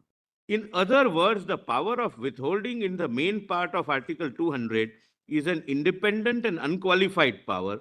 However, out of three possible powers contemplated in the main part, having not been resorted to by the governor, by giving an opportunity to the assembly under the first proviso, the governor cannot fall back again on the main part and withhold the bill passed once again, with or without suggestions of the governor. In other words, if the governor wants to withhold the bill, that is resultantly the bill falls through. Please mark these words. These are the words I have borrowed, which are used consistently by the larger benches. The bill falls through, he has to do it at the outset. If he chooses not to exercise that power at the outset, he is denuded of that power if he chooses to return the bill under the first proviso, because of the last part of the first proviso. The governor is expected and empowered to withhold the bill in the main part of Article It has been held by 5 judges bench. 5 and 1 judge also. 7 judges. No, my lord, all are 5. I stand corrected. My lord, there is a judgment of Samsher Singh, but that is on discretion, not on withholding. Samsher Singh is 7 judge. How do you must have dealt in your argument. Right. What is the meaning of word withhold? It's coming. It's coming. Therefore, my lord, Flexible नहीं है, इसके लिए बोला था. my lord, So, give the winning. Why has this word withhold being used in this? yes, my lord, withhold has, my lord, its own meaning. And I will show, my lord, why this has a meaning and why that meaning is required to be given in the main part. And what kind of rare contingencies which are contemplated, where you cannot assent. Normally, the concept of withholding is suppose there is some dispute. There of 2 crore. Out of that, 1.5 crores is undisputed. Normally, 1.5 would be paid and 50 lakh would be withheld till the dispute is. My lord, that's not. So, cannot be. In a Request, common parlance, that I understand it. that's in a commercial parlance, yes. My lord, that we withhold this issue. Right now, we withhold the file. But that's not the way in which it is used. That's not the way in which it, and it will become very clear. Is there any debate on the word withhold? The Constituent Assembly debates why this word withhold is being used. No. Because it has come. Otherwise, simply they could have said either he grants assent or he refuses to grant assent. Why withhold has been used? Right from, look, this word has been taken from 1919 Act, 1935 Act, and now present Act. So it is not debated in Parliament. We will have to independently examine. Your Lordships will have to examine. We will assist your Lordships in that. But I'm just right now, my lord, please consider, without keeping in mind some egregious, my lord, facts where someone may withhold without any application of mind or just out of political frustrations. I'm just trying, my lord, to say that the governor is not that way powerless. He has 3 options, subject to the 4th option being exercised, my lord, and all 4 options are independent of each other. Now, please see, the governor is expected, para 97 at page 155. The governor is expected and empowered to withhold the bill in the main part of the Article 200 when he finds that the entire bill is beyond the legislative competence of the legislature. Then he can't return it. If the entire bill covers, atomic energy or defense or external affairs. Then you can send it to the president. It's repugnancy only, but if the entire, kindly allow me, then it's not a question of repugnance. It's complete lack of legislative competence. It would be, my lord, ultra vires. Then two, the entire bill violates some constitutional provision or some fundamental rights. Entire bill. If it is a part of it, he can say that I refer it to you and you Delete it, amend it and delete come it. back. If you still continue it, I can't withhold it, then it would be set aside by the Supreme Court if challenged, or the High Court if challenged. Even though the bill is within legislative competence and does not violate any fundamental rights, it is so manifestly arbitrary that it cannot be assented to. This is where, my lord, his statesmanly discretion would come, and I have given the examples. Please, my lord, minutely observe, because this is how, based upon your lordship's opinion, the polity of the country would govern. My lord, I am not arguing that present government is in center is a political party, state has a B political party. My lord, it can be reverse also. There are, my lord, political parties in the state which is, my lord, same party at the center. So we are not, my lord, on conferring discretion on the governor to my lord, kill the bill. That's not, my lord, the idea. It's really the interpretation of the word withhold. Political parties will keep on changing, my lord, in the respective. We are not concerned with that. We are only concerned with Yes. provision as it is. So therefore, my lord, my attempt is as a neutral student of law. This is how I perceive the constitution interpretation to be. Even, my lord, 98. In case the governor feels that either only a part of a bill is beyond the legislative competence or a part of the bill which violates some constitutional provision or abridges fundamental rights, he may return the bill so as to allow the legislature to cure the defect. The first proviso in case of a bill where the defect found by the governor is curable. When the governor feels that some part is curable, if you make a legislation for, say, defense of India, then it's not a curable bill. And I would not, as a governor, do that. I'll return it because thereafter I can't even withhold it. So that is where the term withhold at the first instance comes. Then 99. If the above interpretation is not given, it will result in disastrous consequences. Normally, it is presumed that all legislatures, in their collective wisdom, will not pass a bill which is manifestly unjust or arbitrary in its entirety. The power of withholding of the bill in the main provision, therefore, shall have to be used sparingly and only in extraordinary situations, when the very constitutional existence of the governor, who represents the democratic will of the nation manifested by the President of India, would be frustrated. Now see, my lord, examples I have given. These are hypothetical examples.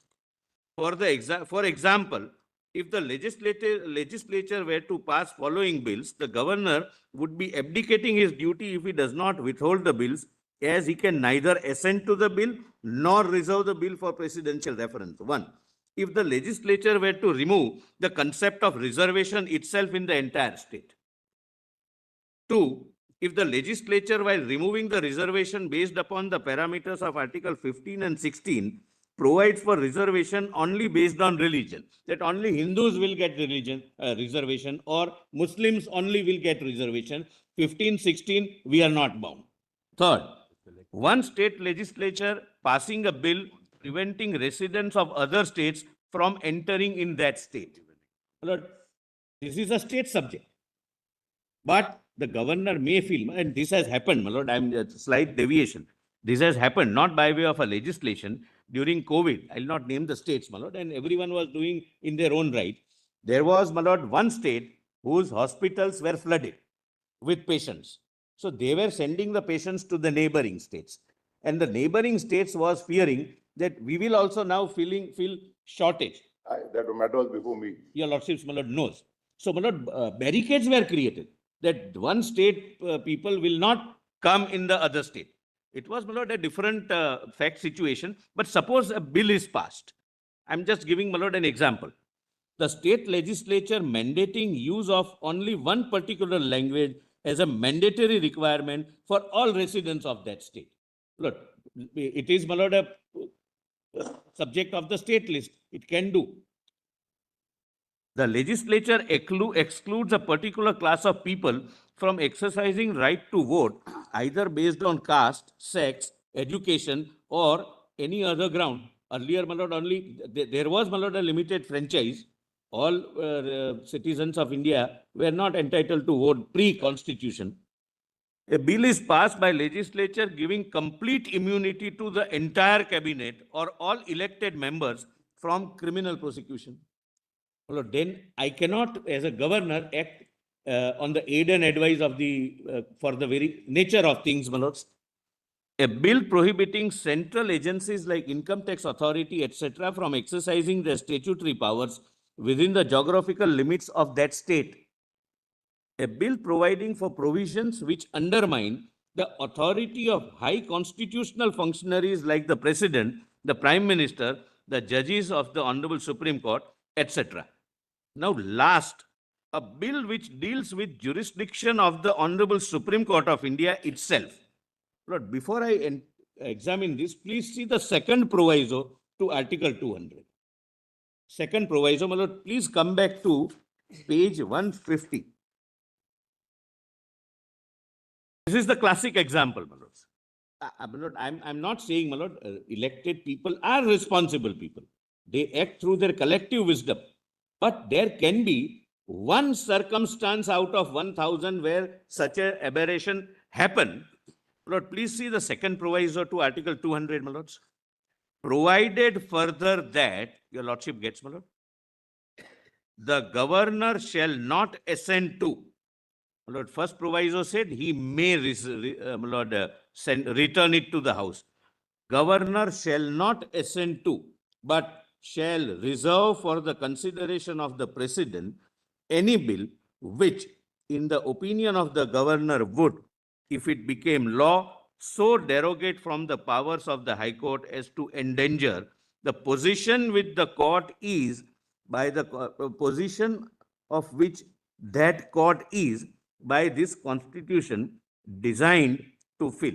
Lord, suppose the act says something, and my lord, as per the true reading, there can be a local law with regard to the powers of the High Court that would be mandatorily subject to presidential assent. We are not concerned with that. Could it not be read in that manner that wherever the Constitution provided as to in which cases the assent should not be granted, it has so specifically provided?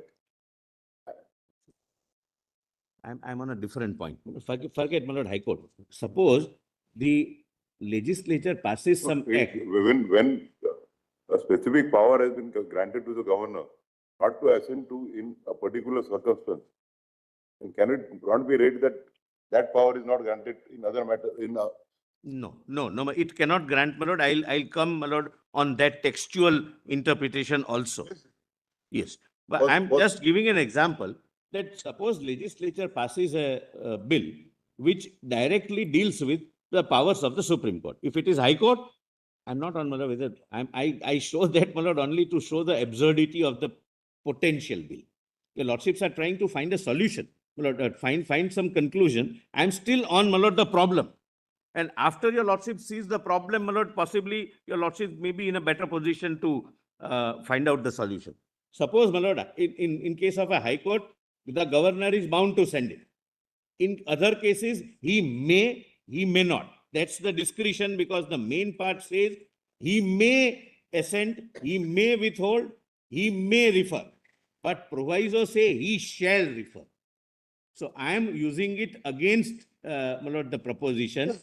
Please see, my lord, just to immediately answer your lordship's question, the main provision says the governor shall be houses the legislature of the state. It shall be presented to the governor, shall declare that either he assents or he does this or he does this. So there are three options, but here there is no option.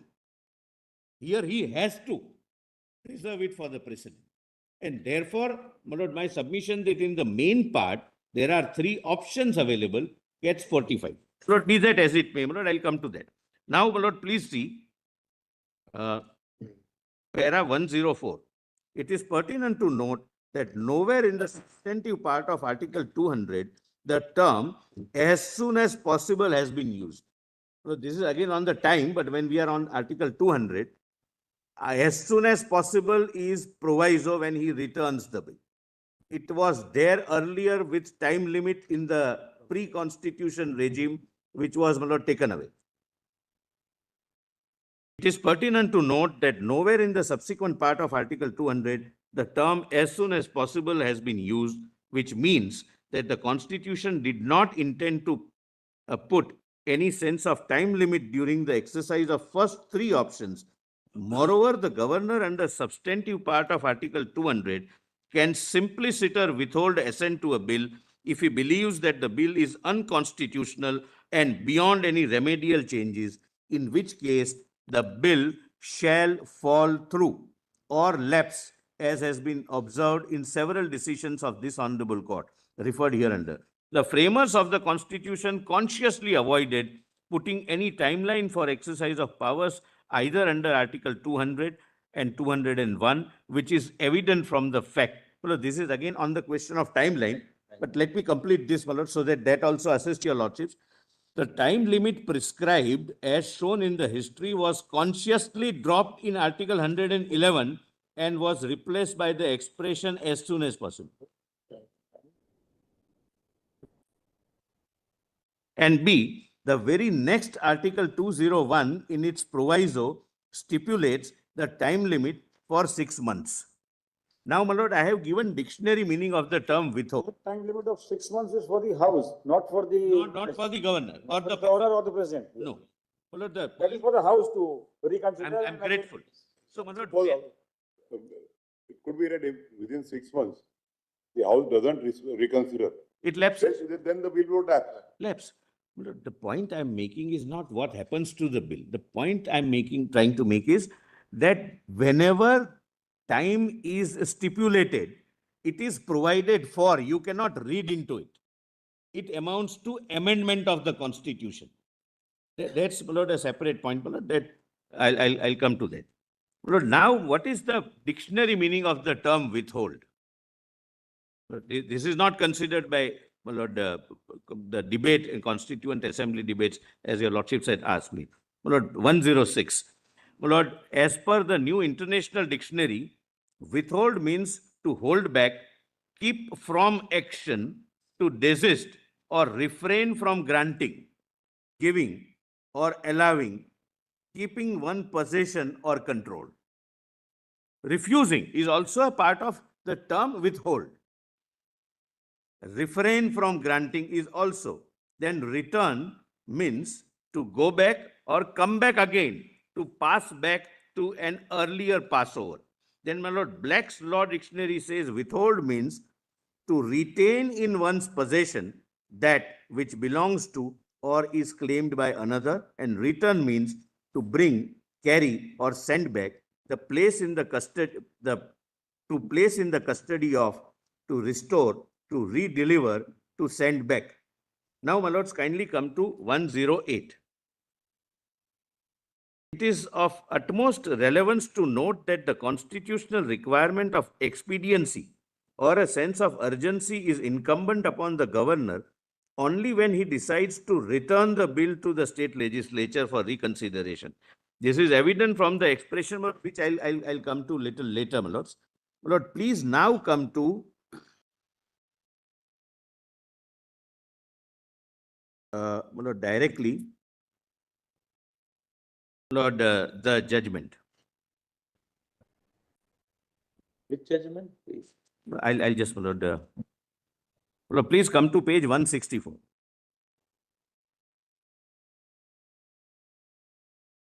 I'm sorry, my lord, no, not page 1. My lord, page 168. Then I'll take your lordship, my lord, to the potential acts which are, my lord, there are possible acts under the state list within the legislative competence of the state legislature, but cannot be assented to.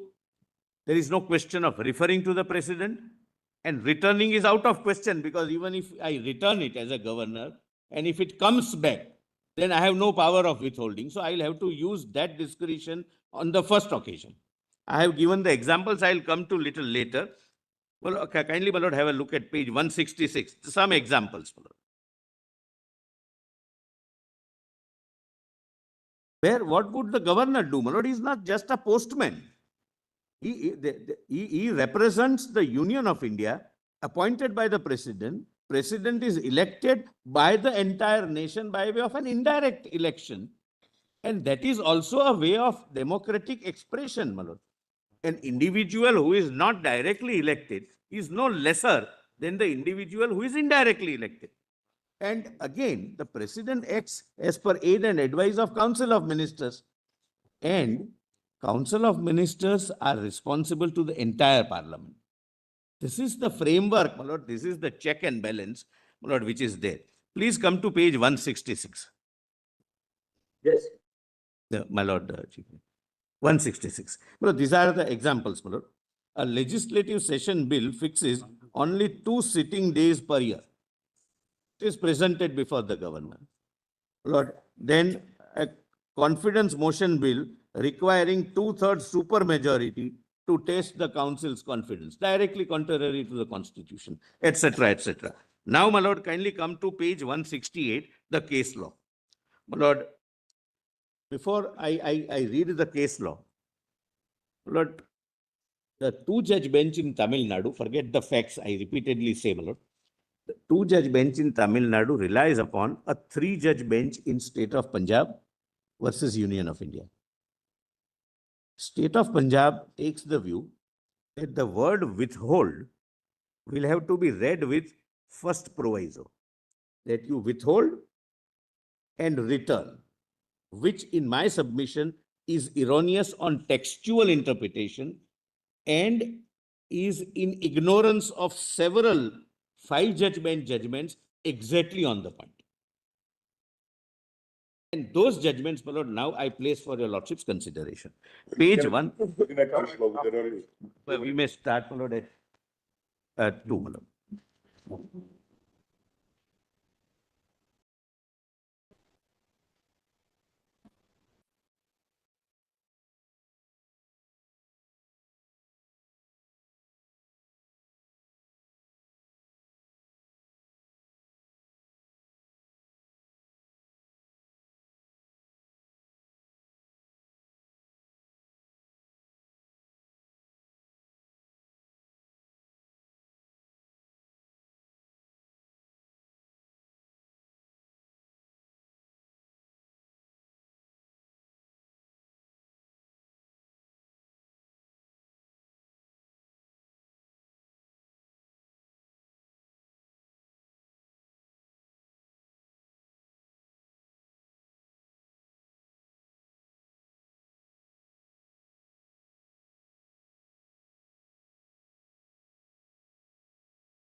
withholding you for 15 minutes. No, no, my lord, on the contrary.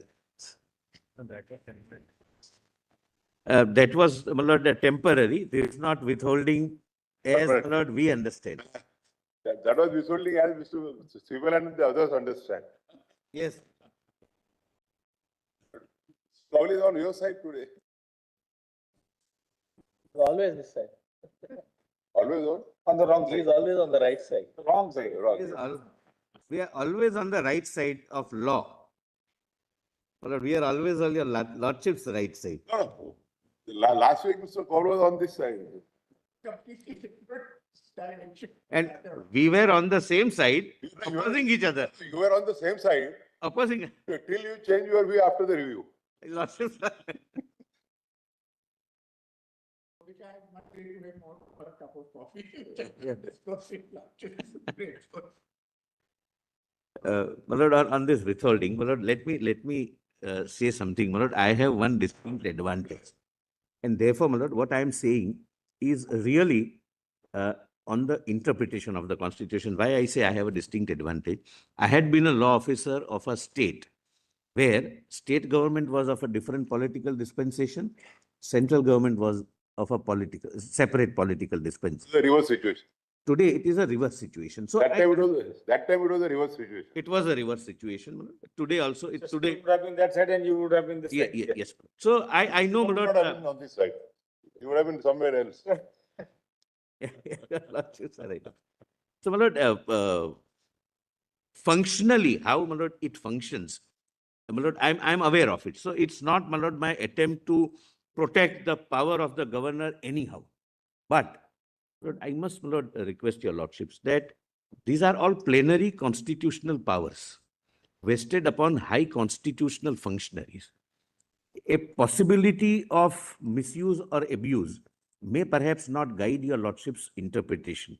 But for example, The presumption is that the power in such high constitutional functionaries will be exercised bona fide. correct, my lords. My lord, time and again, your lordships, while sitting in the Supreme Court or on the division bench, have said that this was an abuse of writ jurisdiction.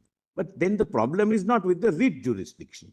If we examine the contours of writ jurisdiction, it will have to be examined that it would be used for the purpose it is conferred upon the Constitution. My lord, now before I take your lordships to the judgments, may I request your lordships to read 20, 200 and 201, the way I like to read. And I am reading it as a student of law, the way it is to be construed. If there is a power of withhold, as I understand, my lord, let us not give any interpretation which kills the power. Whoever is the governor, whichever is the party in power in state, center, doesn't really matter. But kindly have a look at, my lord, even at the cost of repetition, my lord, 150, my lord. Please have a look at it, my lords. And then, my lord, I'll immediately come to the judgments.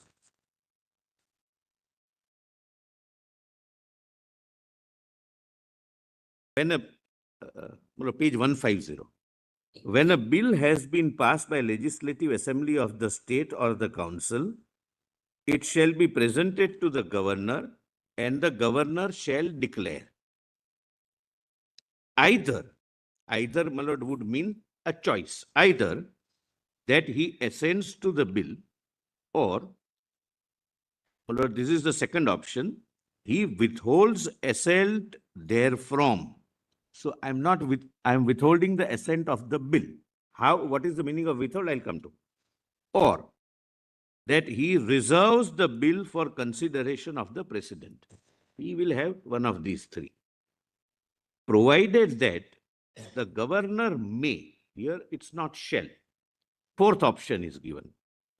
As soon as possible after presentation of him to the bill for assent, return the bill if it is not a money bill, together with a message requesting that the House or Houses will reconsider the bill or any specified provisions thereof, and in particular will consider the desirability of introducing any such amendment as he may recommend in this message. And when a bill is so returned, the House or Houses shall reconsider the bill accordingly. And if the bill is passed again by the House or Houses with or without amendment and presented to the governor for assent, please mark, the governor shall not withhold assent therefrom. Note how I give the meaning of the term withhold used in the proviso, that you will not kill it thereafter. Both words are used in the same provision and has the same meaning. Correct, my lord? Now, going it a little further, my lord, suppose he reserves it for the president. Then 201 comes into play. Please have a look, my lord. When a bill is reserved by the governor for the consideration of the president shall declare either that he assents to the bill or that he withholds assent therefrom. My lord, we take it that withhold means temporarily withholding. Then please see, my lord, the distinction in the proviso. Provided that where the bill is not a money bill, the president may direct the governor to so-and-so, so-and-so, so-and-so within 6 months of the date of receipt of such message, and if it is again passed by the House or the Houses with or without amendment, it shall be presented again to the president. Because there is nothing, then it stands withheld. Because there is nothing above the president.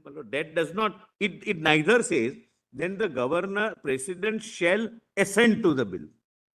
So, my lord, both the provisions in the same document, namely the Constitution, word withhold used at 2 places in Article 201, Lord, leads in my submission to only one conclusion, that withhold means in rarest of rare cases.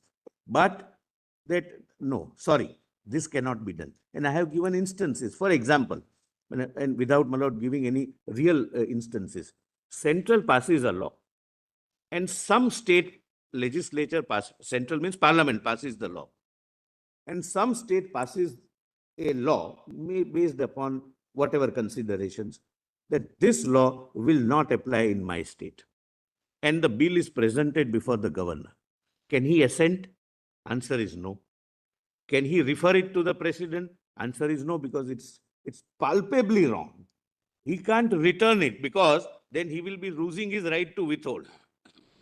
Then, my lord, withhold is only in rarest of rare cases, in, my lord, exceptional circumstances, and therefore I said that where his existence as a constitutional functionary and his oath of office of defending the Constitution requires him that I will have to withhold, because he is the only person apart from the president who takes oath of defending the Constitution.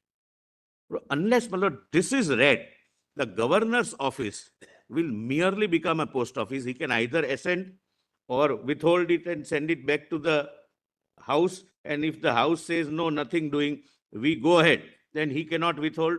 Or as a postman, he will send it to the president. I don't think, my lord, the president's position is envisaged in the Constitution as a postman. He has, my lord, a wisdom. And in real life, my lord, how things work out, I can tell your lordships, my lord. Lord, as a matter of fact, every matter doesn't come to your lordships. Lord, governors are also seasoned people. Political leaders are also seasoned people, irrespective of the party they represent. They have, Lord, years of political experience, public service, my lord, to their credit. What happens is, my lord, whenever a bill is presented, Lord, generally, the governor calls the chief minister and says that these 2 provisions are doubtful. And I would have very serious reservations. If it is repugnant, I'll have to refer it to the president. Sometimes, my lord, the chief minister also agrees that, all right, we also don't labor much on this. I can promise you, you return it to the House, we'll get it sorted out. And the matters are sorted out. Lord, every problem which may arise under the functioning of the Constitution may not have an answer or a solution in legal proceedings. Lord, when the matter is referred, when the bill is referred to the President of India, there is a procedure stipulated under the office memorandum. Lord, it goes to the President's house. The President's house narrates what are the repugnancies, which provision is repugnant, how it is repugnant, whether it is repugnant. Thereafter, it is sent to the Ministry of Law as well as ministry which is concerned ministry, which is called the nodal ministry. If it's education, it goes to education ministry. Agriculture, it goes to agricultural ministry. Then their feedback is received. That all right, there is some repugnancy, but both can coexist. It will, because why there is a requirement of presidential assent in some cases, that the bill of the state legislature should not be in conflict with the national policy formulated by the parliament. And therefore, that is the ground on which the nodal agency says that though there is a deviation in the state law, it is in fact not affecting the national policy. It is a state-specific provision, though repugnant to the central law. Then the president gives the assent. And otherwise, my lord, if in some cases, my lord, the president returns the bill, and if the bill is, my lord, again passed, it comes back to the president, and then it dies, it lapses. Because Article 201 proviso does not stipulate any my lord, consequence. My lord, if we were to accept, my lord, if your lordships were to accept the term withhold in the main provision of Article 200 to mean temporarily decide not to grant assent immediately. Look, kindly see, this is third angle. Lord, suppose the main part of 200 would have contemplated that withhold means kind of suspension of my powers, that I'll not withhold. And as state of Punjab judgment says, I will refer it to the House. Then the word used would have been, if the House returns, the president shall grant assent.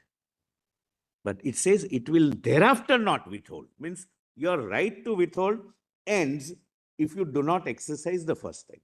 Otherwise, my lord, the only meaning, my lord, which we can give, if, my lord, the interpretation given by Tamil Nadu is right, that proviso last part says that if the bill is returned back by the House after reconsideration, he will grant assent, which is not there. He will not withhold it. That is, my lord, the answer. Now, please come to the judgments, my lord.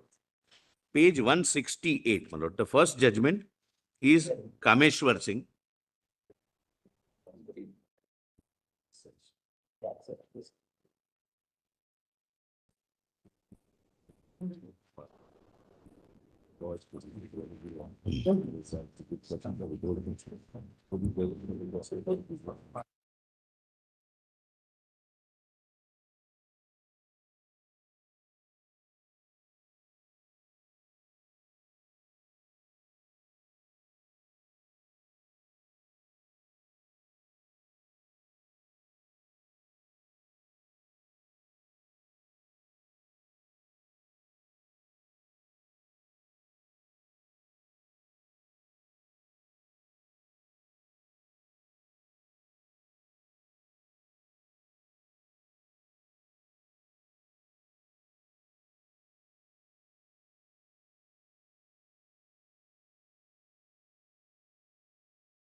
Start with the judgment, page 168.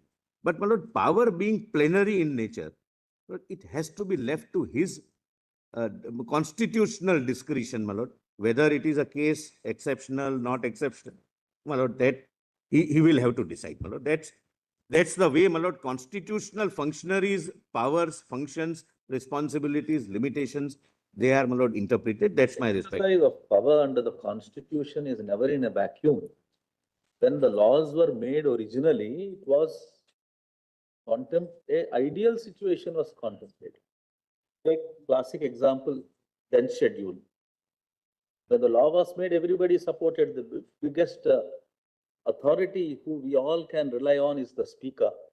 Speaker is the best authority, so therefore he should be the adjudicator.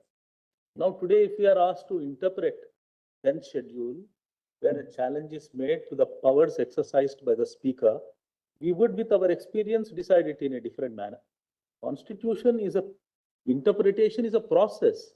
It take into account how the system is working, and it can't be frozen at a time when the article is made and what ideal situation was there at that point of My time. lords are So absolute. we will interpret it on the basis of how these constitutional functionaries are working and how the provisions have to be interpreted.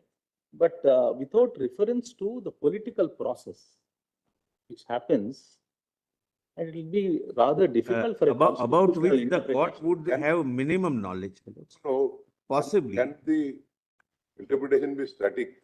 Ah, Or No, it no, has the to be organic? constitution is a living document. It's It's a interpreted. living document, and like in that Telangana case, it was thought to be argued that in earlier constitution benches, no time limit was framed as to within how much time the honorable speaker should decide it. For the first time, and Kesham Justice Nariman decided. It was thought to be argued, but then exactly. I observed that when the bill was discussed for amending the constitution, Mr. Ashok Sen, who was the then law minister, he said that our experience is that in the courts, the matters are pending for so long that in many of the matters, the petitions become infructuous. So he gave an example of the Congress symbol. He said that though, I think it was initially by Jodi, I think, popular card, and then it was changed to, No, it was cow and calf. my lord. Something- what did it be? Because, yeah. So he said that by the time we own the proceedings before the election commission, the proceedings had become infructuous and we had already succeeded on a different symbol. And therefore, in order to ensure experiences in the matter, it was decided that the power should be given to the honorable speaker. But with the experience, so I observed in that at that time they did not anticipate when the earlier constitution bench decided the matter, that the speakers would result the matters in a situation which ends in operation successful, patient dead. That happens, my lord, in court also, but I'll come to that. There is one judgment, my lord, that therefore I say that inability for good reasons, bad reasons of one organ to do what is expected would not empower another organ to take over. My lord, I'll come to that, my lord, because No, So, we believe in separation of powers, but then no, Mr. Yes. Sen was right, and he could say that because he was in parliament with, my lord, the privileges attached to it, my lord. But your lordships would also be, my lord, aware, and your lordships are aware, that the speaker under the tension. so that I have already observed that we are issuing Yeah, lots of- unanimous, because the speaker has been held to be a tribunal amenable to the Therefore- jurisdiction of this court and Article Therefore, 26 and that's the 227. point, my lord, he is a And- tribunal. And he does not enjoy the constitutional immunity as a speaker, because the proceedings before the speaker are not the, Is a tribunal, it's are not within not the the house. proceedings before the legislative council. And so I observed that with two riders, why were we issuing a mandamus to the No, certainly. honorable My speaker? lord, your lordships fixed the time limit, and rightly, in case of 10th schedule, because speaker, right from Quixote Holohon, he is held to be a tribunal. He is not exercising, my lord, any Tribunal, plenary. I'm amenable to the jurisdiction of High Court under 226, 227, and this court under Absolutely. 136. So, my lord, let me come to, my lord, page 168. I'll come to that judgment, my lord. That is one of the judgments relied upon by the other side. And therefore, I'm going to say that. Lord, as a matter of fact, and it would be interesting, I'll go in detail when I reach that stage. Lord, the parliament, my lord, amended the law that because judiciary is unable to do within a particular time limit. Judiciary as well as the election commission. No, not in No. that matter. No, Not in that, some other matter. no, in Mr. Ashok Sen specifically says in his judgment that the proceeding before the judiciary and the election commission takes so long. No, I'm on a different judgment, but I'll read that. Huh? Symbol matter, my lords. For election symbol.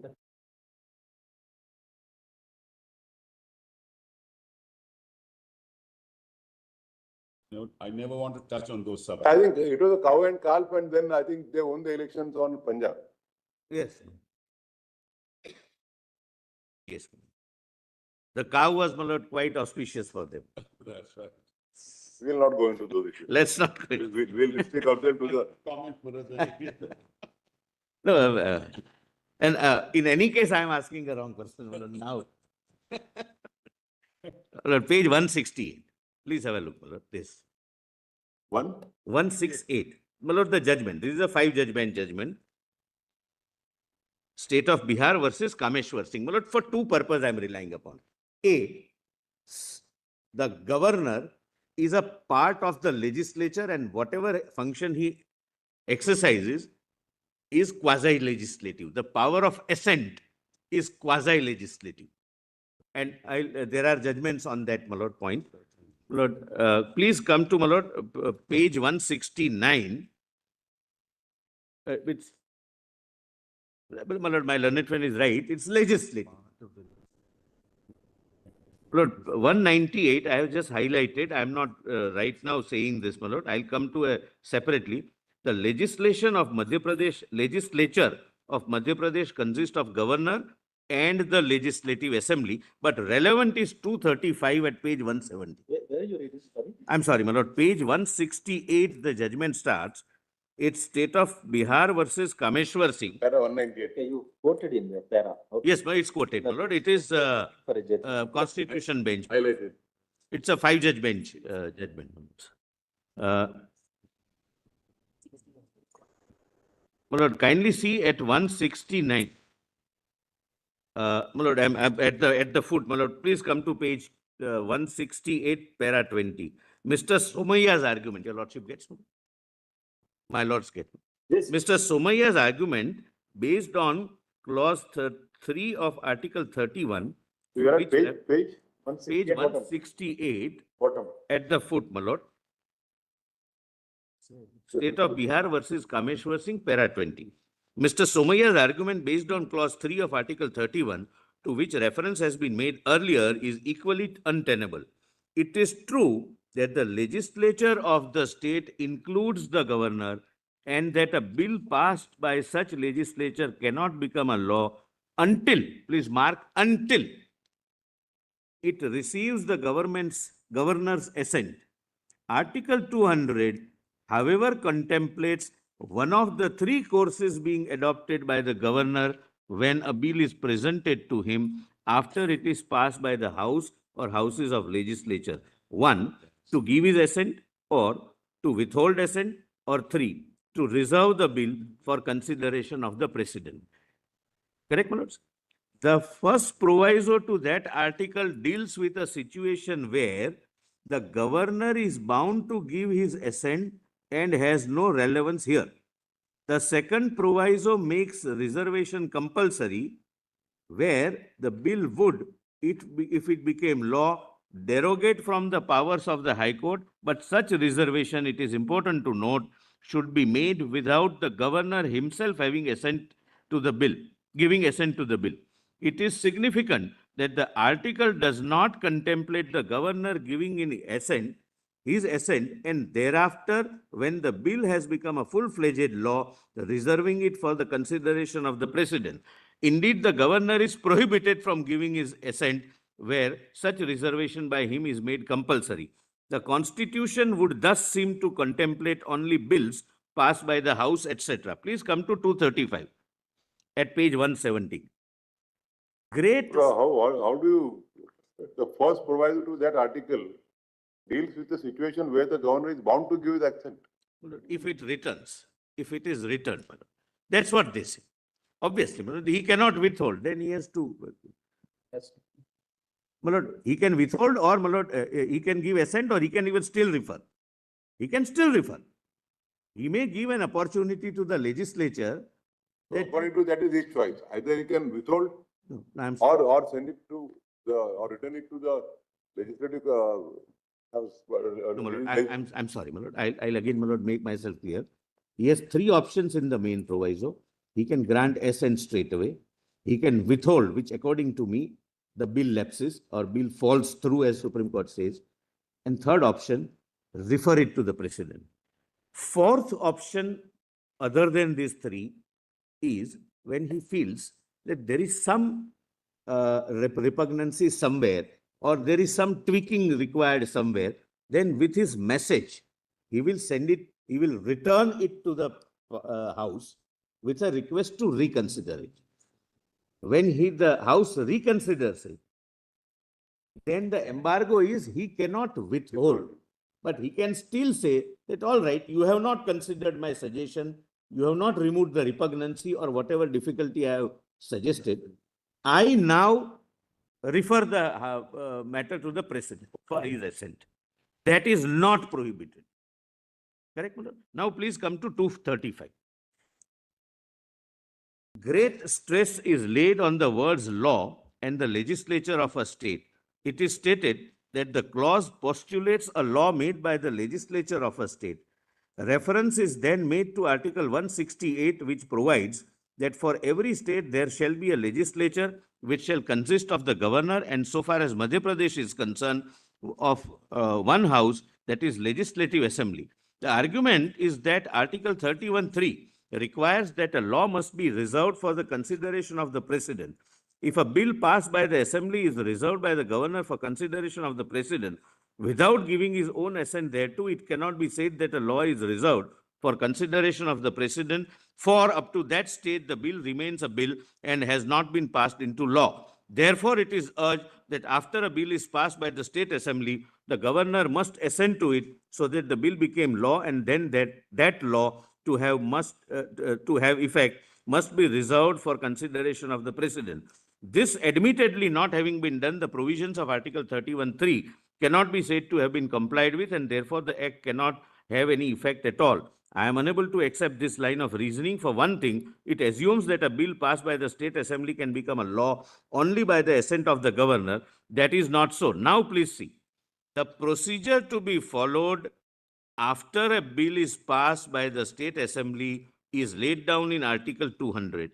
Under that article, the governor can do one of three things, namely, he may declare that he assents to it, in which case the bill becomes a law, or he may declare that he withholds assent therefrom, in which case the bill falls through. Falls through unless the procedure indicates yes. is followed. Falls through. So, if he does not choose, my lord, the option of proviso, the bill falls through. So, unless means that's the option. Either I withhold or I revert, I return the bill. Otherwise, it has no meaning. Falls through has no meaning. Therefore, unless is an exception, that if he withholds at the first instance, it falls through. Unless he resorts to the proviso, unless the procedure indicated in the proviso is followed, or he may declare that he reserves the bill for the consideration of the parliament, in which case the president will adopt the procedure laid down in Article 201. Under that article, the president shall declare either that he assents to the bill, in which case the bill will become law, or that he withholds assent therefrom, in which case the bill falls through, unless the procedure indicated in the proviso is followed. So, falls through has only one meaning. Why is it combined with unless? The proviso. Because it's an option given. That's a completely separate, disjuncted and independent of falling through according to your Correct, reading. my lord. According Correct. to your reading, proviso is completely different to declaration. Fourth option. The fourth option. So, my lord, what it says is, I'll put it, my lord, I rephrase myself. My lord, unless he exercises the fourth option, Then there is no declaration of withholding. that's my lord. He cannot, the governor But cannot that's where, my on lord- one hand declare that he is withholding, That's exactly what I'm saying, my lord. same time exercise Correct. option 4. Correct, my lord. Therefore, I'm saying that he has to assent, withhold, or reserve unless he chooses the fourth option. Otherwise, one of the three options are complete in themselves. So therefore, my lord, my submission is that the proviso is an exception to first, second and third in the main part. He may not grant assent, he can return it. He may not withhold, he may return it. He may not reserve it for precedent, he may return it. But after returning, if it is passed, one option is taken away, he can either assent or. Is it your argument, Mr. Solicitor, that if the governor exercises option number 2, that means withhold? If he exercise, let us say rather otherwise, if the governor decides to exercise the option 1, 3 or 4, then he cannot fall back on option number 2.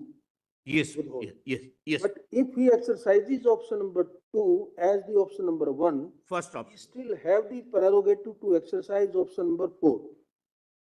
No, he cannot thereafter.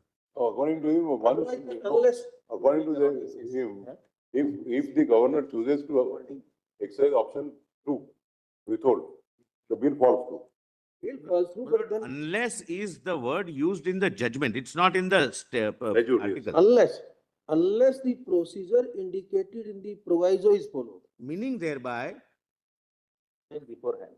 meaning thereby, he can assent or follow the proviso. He can withhold or follow the proviso. He can reserve it for the precedent or follow the proviso. But if he withholds, there is no question of following the proviso. That is why it says, the proviso says, then you cannot withhold. Because then you have you have abandoned your right of withholding at the. So there are in two ways you would look at second option of withholding. One is standalone withholding, that when at the commencement, governor says that I withhold, standalone, it will come to an end. There is no further adjudication. That's my submission. Second situation is where he seeks to withhold, but he will first resort to the proviso and then send it back. And after it comes back, he can't withhold. He cannot. That's what you're saying. Yes. That out of 3, he says, You're saying. I'll not, yes.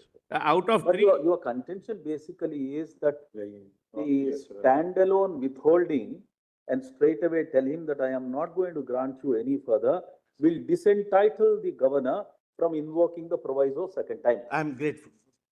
But that takes you to the larger question of course, we will test this also. Well, that's why we have. Therefore, the question of judicial review becomes far more important. There your stand is there is no judicial review. There is That is no, the scary I'm part not of saying it. there That's is no why- judicial. that's why difficult part. I'm sorry.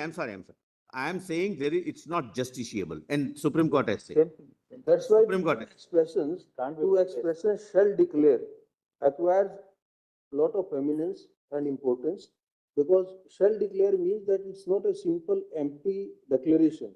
If you want to withhold, then that declaration must also assign brief reasons of withholding.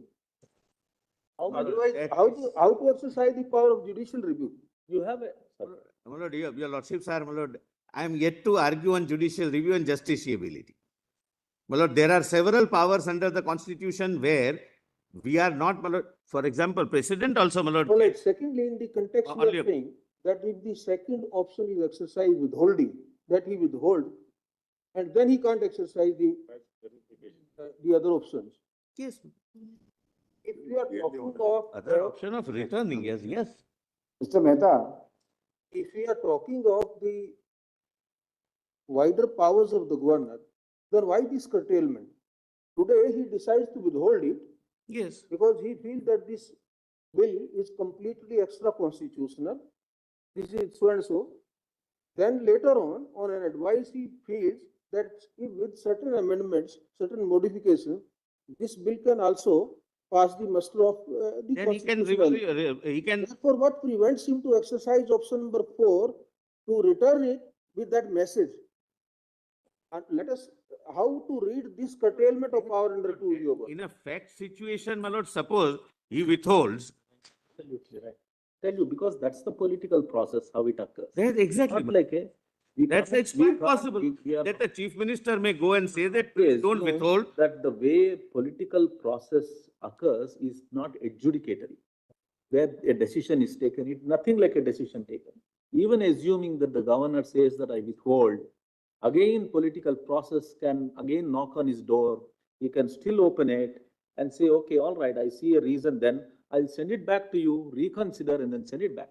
But to say that first time when he says I withhold, matter comes to an end, that can't be like that. It can't, because it's counterproductive to the powers of the governor, counterproductive to the legislative process also. So it has to be in a situation where it should be open-ended, that first he might say no. We see the point in what you are saying. If it is grossly a case falling directly under list 1, he could say no, but he could also say, please modify it, rectify it. Suppose the entire, suppose, my lord, take an example. Entire act is in list 1. But still, it can There is no go back. question of returning it. It may, but he can still say that, please look at it, because your whole act is falling under list 1. Kindly see. To say, but to say that, don't go back again. So, my lord, if a This is on the ground of legislative competence, because it's.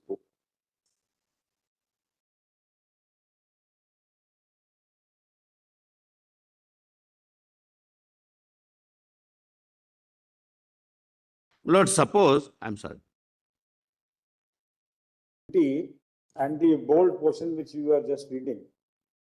The procedure to be followed after a bill is passed by the state assembly is laid down in Article 200. Under that article, the governor can do one of 3 things. Now, let us go one by one. No, it's not a statute, it's paraphrasing. Let's read it as a judgment. Yes. So it's a judgment by 5 judges. No, it's a judgment, that's all. Namely, he may declare that he assents to it, in which case the bill becomes a law. So Correct. this is first out of 3, 1. Or he may declare that he withholds assents therefrom, Complete second. in which case the bill falls through unless the procedure indicated in the proviso is followed. This is second. Then comes or, the third one. Or he may declare that he reserves the bill for the consideration of the president, in which case the president will adopt the procedure laid down in Article 201. So these 3 situations are contemplated to be taken up by the governor once the legislature passes a bill and sends it to him. Correct? So now this, unless proviso is invoked, is coupled with But the withholding the assent. difficulty is, my lord, the Supreme Court here is paraphrasing 200 and we are reading instead of 200. This is not paraphrasing, this is interpreting 200. No, it unless is a separate option. Textually also it is a separate option. Therefore, we had I'm- asked that I'm question only- earlier, I am on. whether withholding would mean that he withholds and he exercises the proviso. Kindly give. That is what this judgment says. Otherwise, in which case the bill falls through has no meaning. Number 1. Number 2, Lord, suppose. Lord, kindly. No, he may withhold it, declare it and not refer it under the proviso. Correct. Then Certain. it will fall through. Correct. But at the same time of withholding, He can. invoke the proviso also. It's a possible. Lord, kindly appreciate, but that depends upon the facts. But Lord, suppose a state legislature were to pass a law. Just trying to understand what this, the language used in this judgment, what does this ultimately reflect and how do we interpret it? Correct. Your lordships are also in the 5 judges. Yes. I'm not on that, my lords. My lord, please appreciate, my lord, to take example of a state, my lord, where the legislative assembly, for good reason, because of the, my lord, feelings in the state, passes a law that we will not enter into any trade or commerce with a particular foreign country. The trade or business is in the 2nd schedule. There is no question of, my lord, repugnancy, but it ultimately, my lord, is the subject of external affairs, my lord, with the country. The president may say that, no, you can't do this.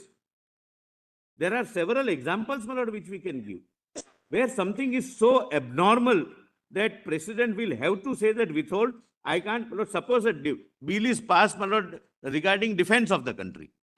My lord, he will have to withhold, he can't return it to the house because his decision to withhold is based on the premise that you did not have the competence to do this.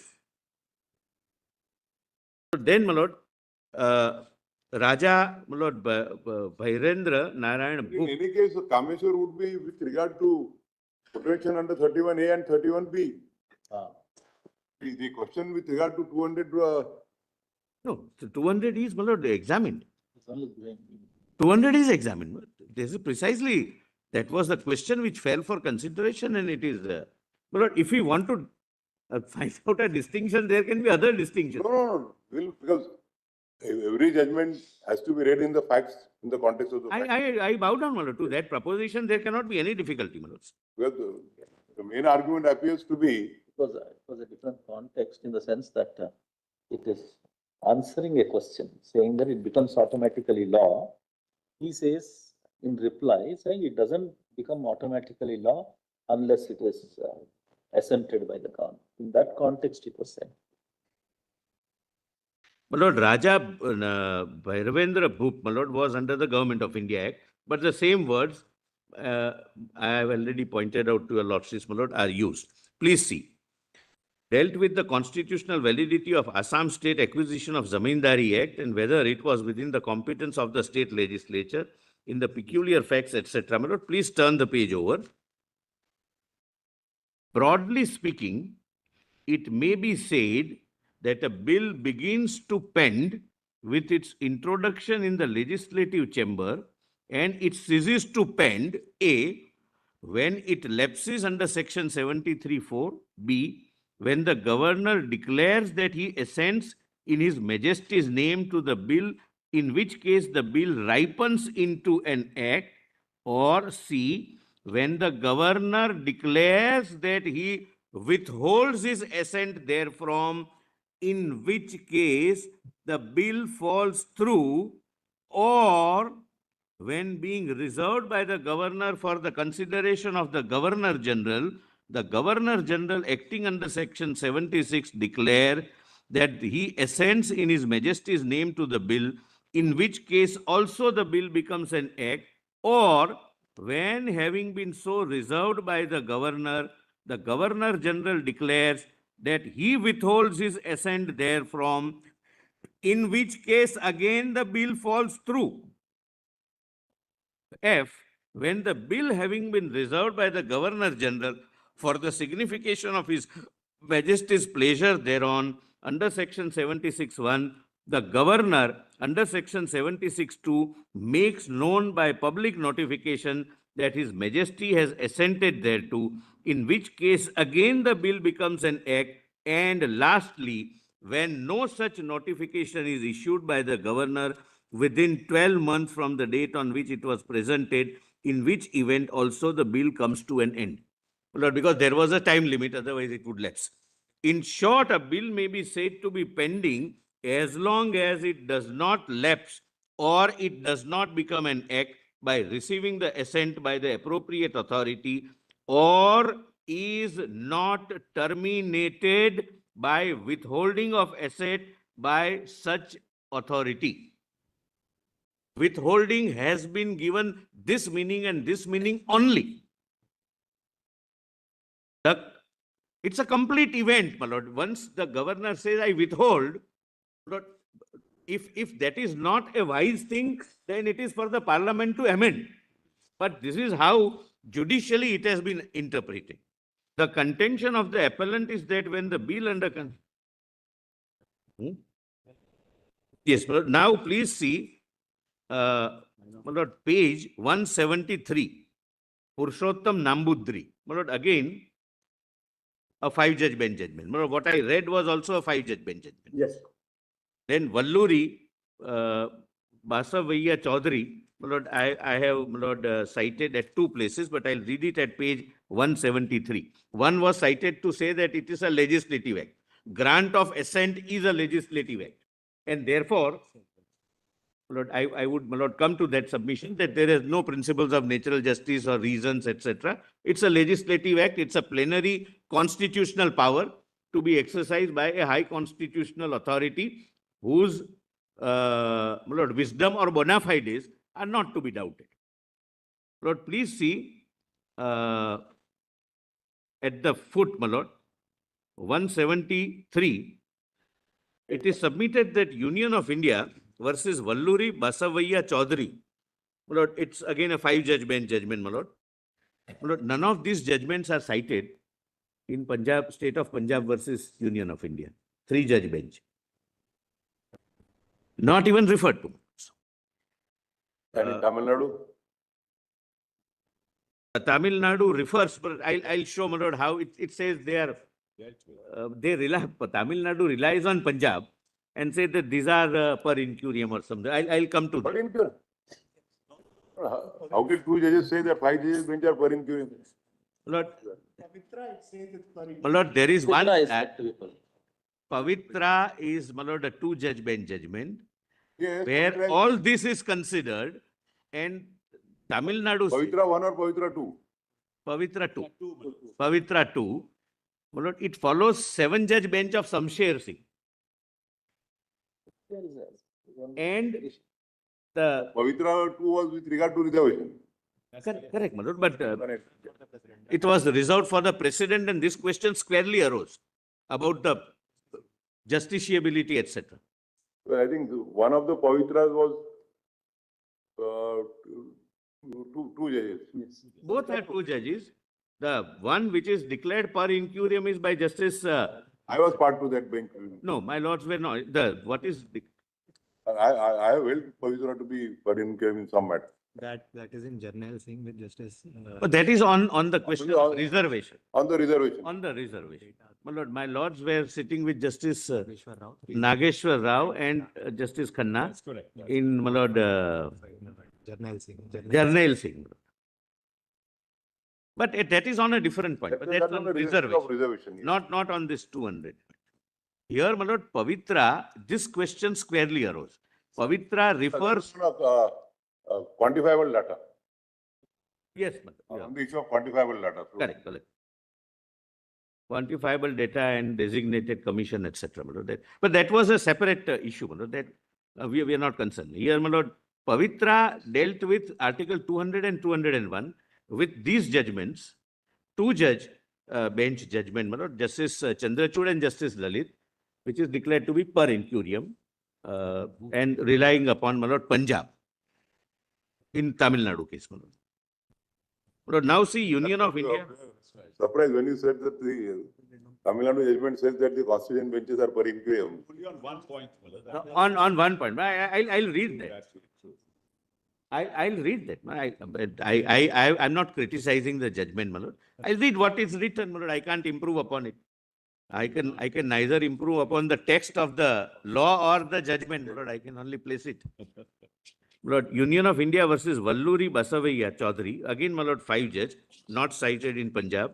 The governor is, however, made a component part of the legislature of the state under Article 168 because every bill passed by the state legislature has to be reserved for the assent under Article 200. Under that article, the governor can adopt one of the 3 courses, namely, he may give his assent to it, in which case a bill becomes a law. 2, he may, except in case of a money bill, withhold assent therefrom, in which case the bill falls through unless. Again, unless is added here. Correct. It is the same language as. Correct, my lord. It is an exception to 1, 2, and 3.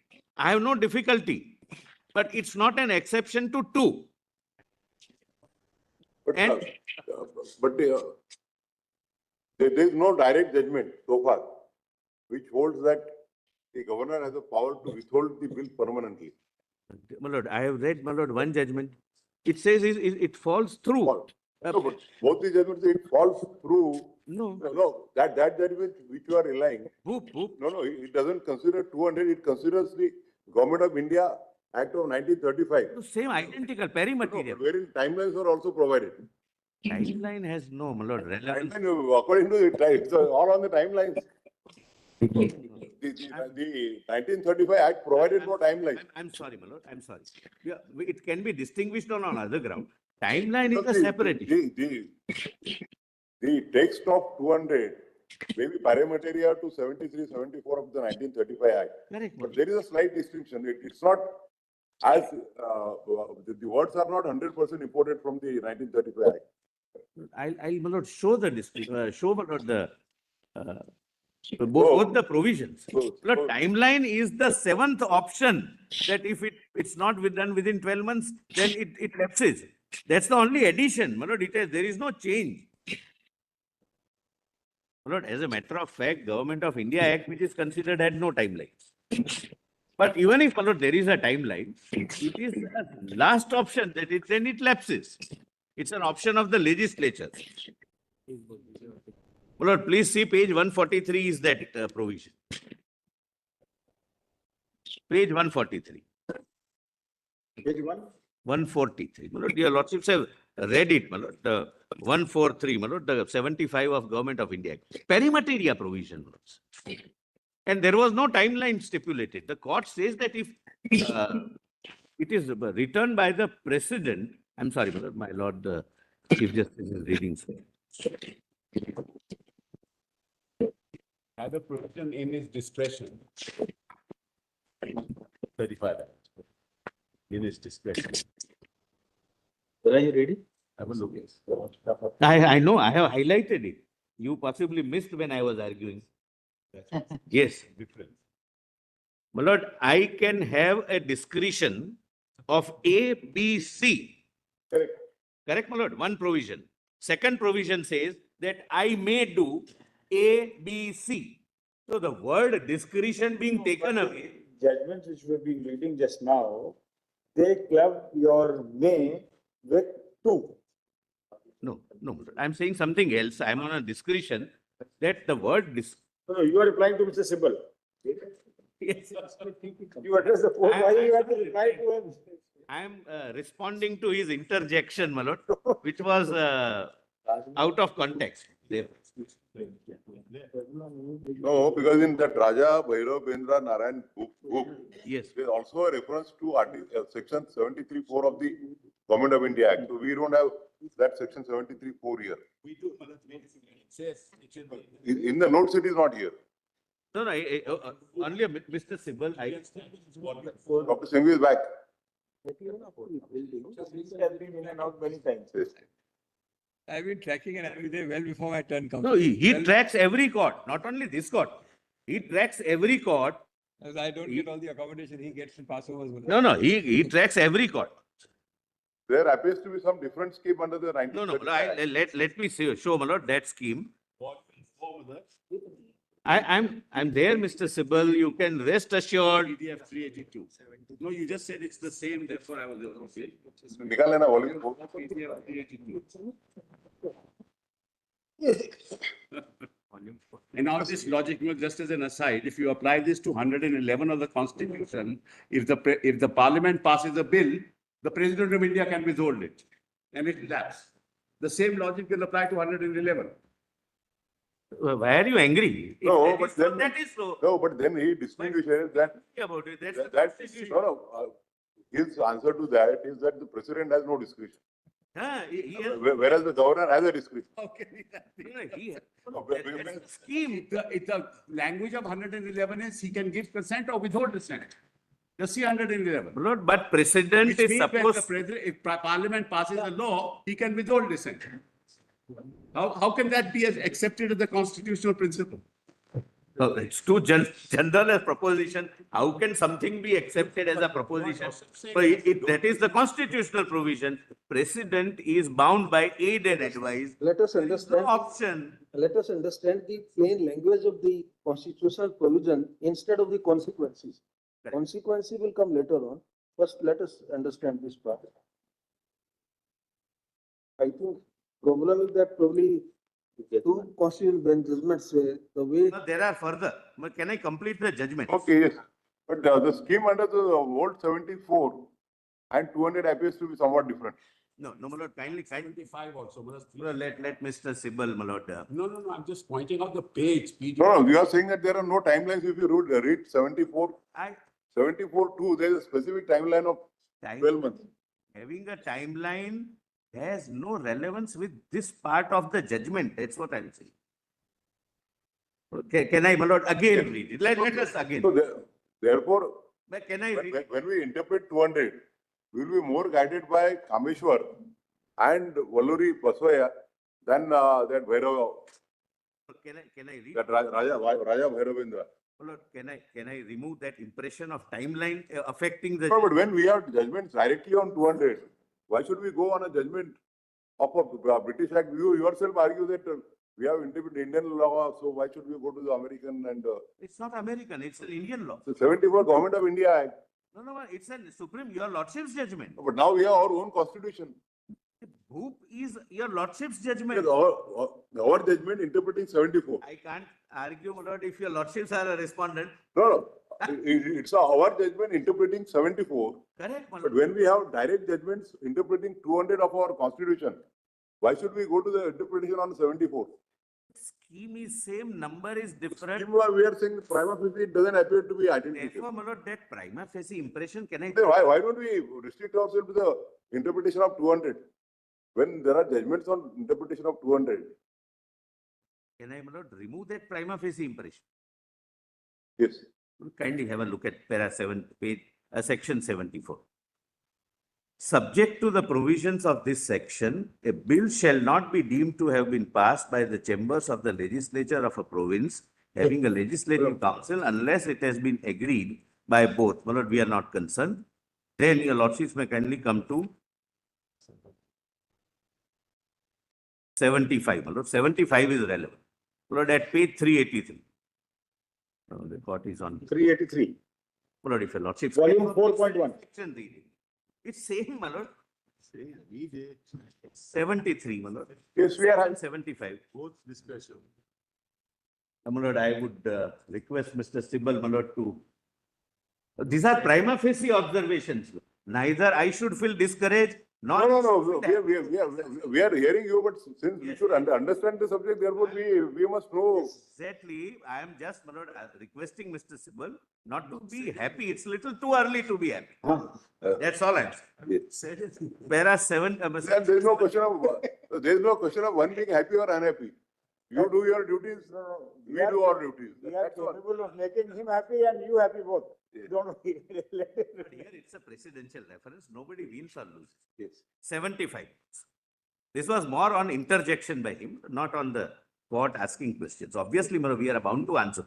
A bill which has been passed by the provincial legislative assembly or in case of a province having a legislative council, we read state, that was the only, has been passed by both the chambers of the provincial legislature shall be presented to the governor, and the governor in his discretion, my learned friend would again interject and say there was a discretion. There is none in 200. I am conscious of that. Discretion shall declare either that he assents in his majesty's name to the bill, or that he withholds assent therefrom, or that he reserves the bill for the consideration of the governor general, provided that the governor may in his discretion return the bill here together with message requesting that the chamber or chambers will reconsider the bill or any specified provisions thereof, and in particular will consider the desirability of introducing any such amendment as he may recommend in his message, and when a bill is so returned, the chamber or chambers shall reconsider it accordingly. Correct, my lord? 76 is 201, my lord, if he refers. So, my lord, it is the same thing. Exactly. the time limit. I'm just, my lord, trying to, my lord, address my lord's right query that there was a time limit, but that has nothing to do with the interpretation of 74 and 70. The 74 appears to be analogous to 196 in the present constitution. Possibly, my lord, I have not checked up that. We are just trying to compare. Yes, possibly. 196 and 197 possibly, I'm told. Yes, now let us see. You are Now, saying that there are many more judgments, so we'll go to them. yes. Lord, now haste. Lord, here only one addition which the Supreme Court makes is with regard to money bill, which is not provided in the first part of Article 200. President cannot withhold money bill. Conventionally, money bill is never to be withheld.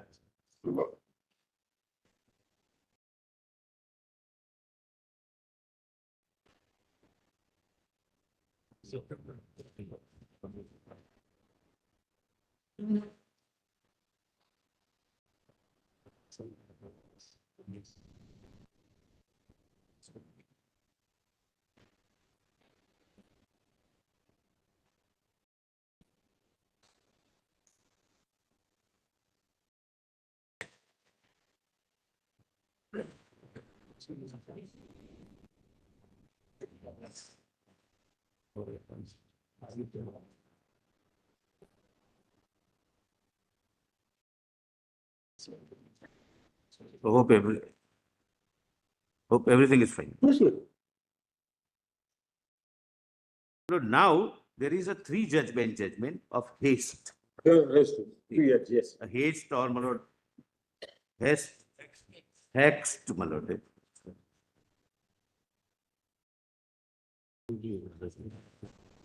Not here money bill because this might be my lord, distinction without any difference or difference without any distinction. There is a money bill issue, but we are not concerned because money bill conventionally can never be withhold. And number two, under the Constitution, Article 2074, please bear in mind, money bill is always introduced on recommendation of the governor. So there is no question of his withholding. Now, in this context, please, my lord, see para 85. The constitutional position of a governor is clearly defined. The governor is made a component part of the legislature of a state under Article 168 because every bill passed by the state legislature has to be reserved for assent of the governor under Article 200. Under that article, the governor can adopt one of the three courses, namely, one, he may give his assent to it, in which case the bill becomes a law, or two, he may accept in the case of a money bill, withhold his assent therefrom, in which case bill falls through unless the procedure indicated in the first proviso is followed at his option, either withhold or return, my lord. That doesn't appear to be the plain reading of that sentence. That's my contention. That's how I interpret it. Unless otherwise will have no meaning. And falls through will have no meaning at all. Or every judgment uses the word, if he withholds, it falls through.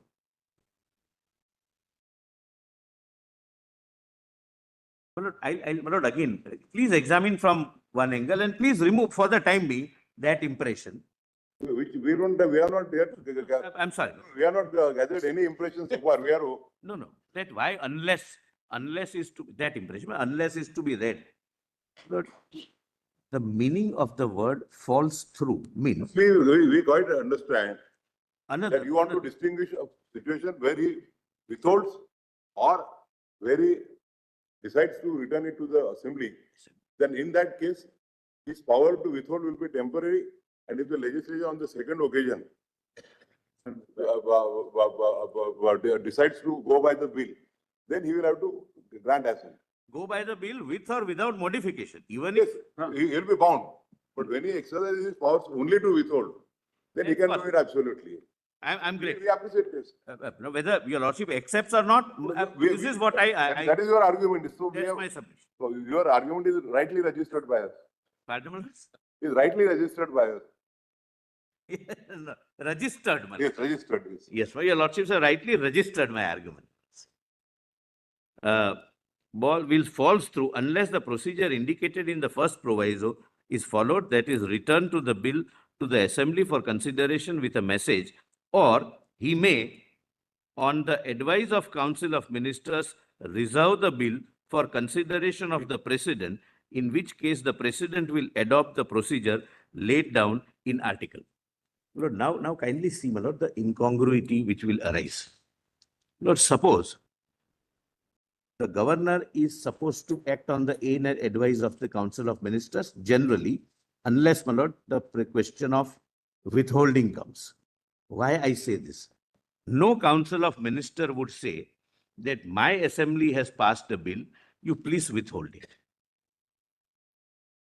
My assembly has passed a bill. There are circumstances where the ministry would advise that you refer it to the president. And I'll tell your lordships why. There are certain provisions which I will show where presidential assent is mandatory. It is not at the discretion of the governor. And therefore, it will be in the interest of the ministry, the council of ministers, to advise the governor that you please take assent of the president. Otherwise, my lord, for withholding of the bill, there would not be any question.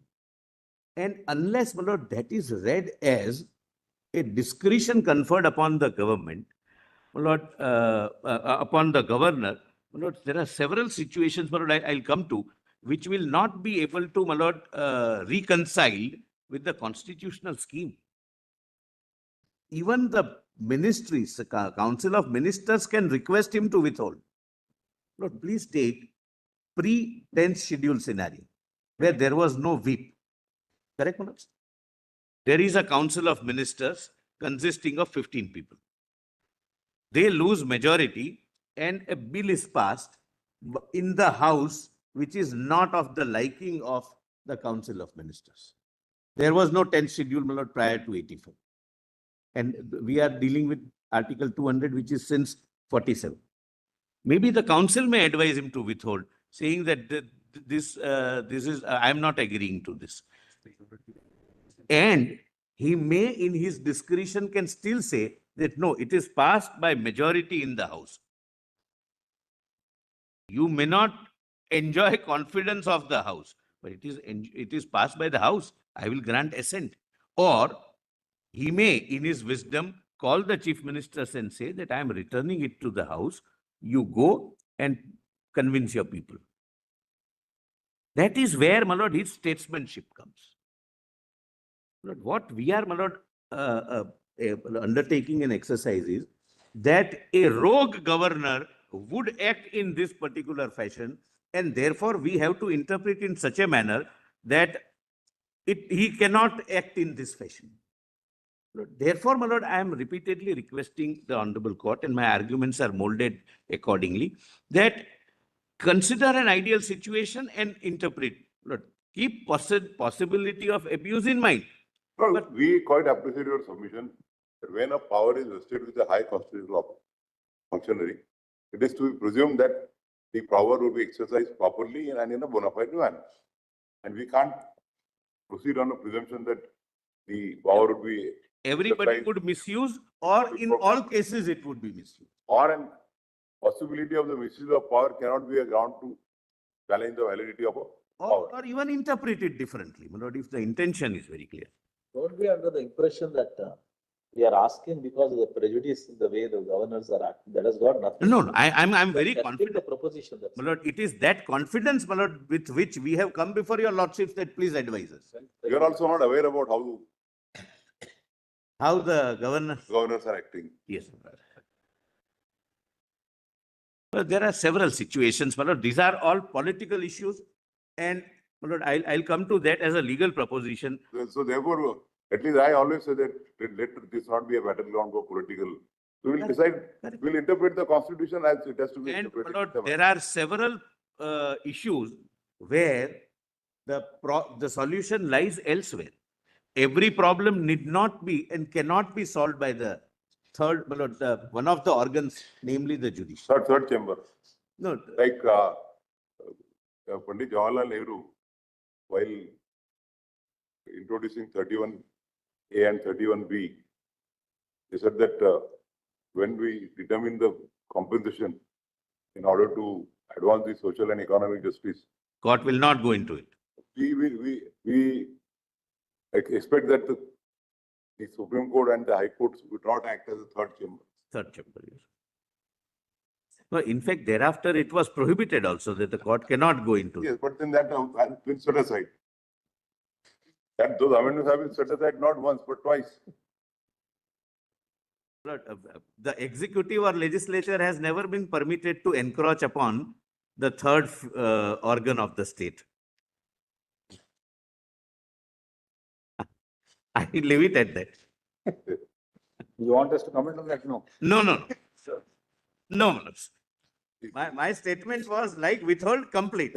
In spite of Keshav and Bharti, those two provisions, Article 13 and 368 were again sought to be reintroduced, and they were again set aside. Yes. So, my lord, therefore, my lord, I said that executive and legislature has never been permitted to encroach upon the judiciary. No comments from this side. Yes. There is one judgment on that, my lord. There is one judgment on that. I am going to rely upon it, my lord, on justiciability. Now, my lord, please come to, my lord, State of Punjab versus Governor of Punjab. My lord, this is that three-judge judgment, three-judge bench judgment, my lord. My lord, please mark, please note the judgments which I read before your lordships They are not noticed by this bench. is not noted. My lord, Either not brought to the notice or not noticed. So either way, my lord, it's correct. your argument would be this is per incuriam those constitution bench judgment. It could have said that it does not mean what I am contending, but I didn't appear, but I'm just hypothetical, whoever appeared. It could have said that these judgments do not apply, or it applies in effect, but nothing, my lord, it's in ignorance of those judgments. My lord, kindly see para 20 at page 175.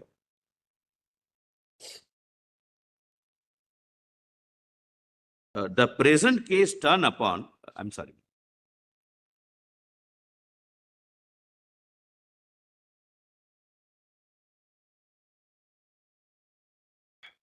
Lord, I'm on page 175, Yes. Punjab. Punjab. My lord, Justice Narsima is writing. Punjab, No, yes. I'll start after your lordship finishes the note, taking note. Go ahead, go ahead. Para 20. The present case turn upon how the first proviso is to be construed. In construing the first proviso, it needs to be noted that the substantive part of Article 200 provides the governor with three options: an option to assent, an option to withhold assent, and an option to reserve the bill for consideration of the president. The first proviso opens with the expression, the governor may, in contrast to the second proviso, which begins with the expression, the governor shall not assent. The may in the first proviso is because the first proviso follows the substantive part, which contains three options for the governor. The first proviso does not qualify the first option, where the governor assents to the bill, nor the third option, reserving the bill for consideration of the president. Please pause here for a minute. Lord, I am putting a question to myself. Why?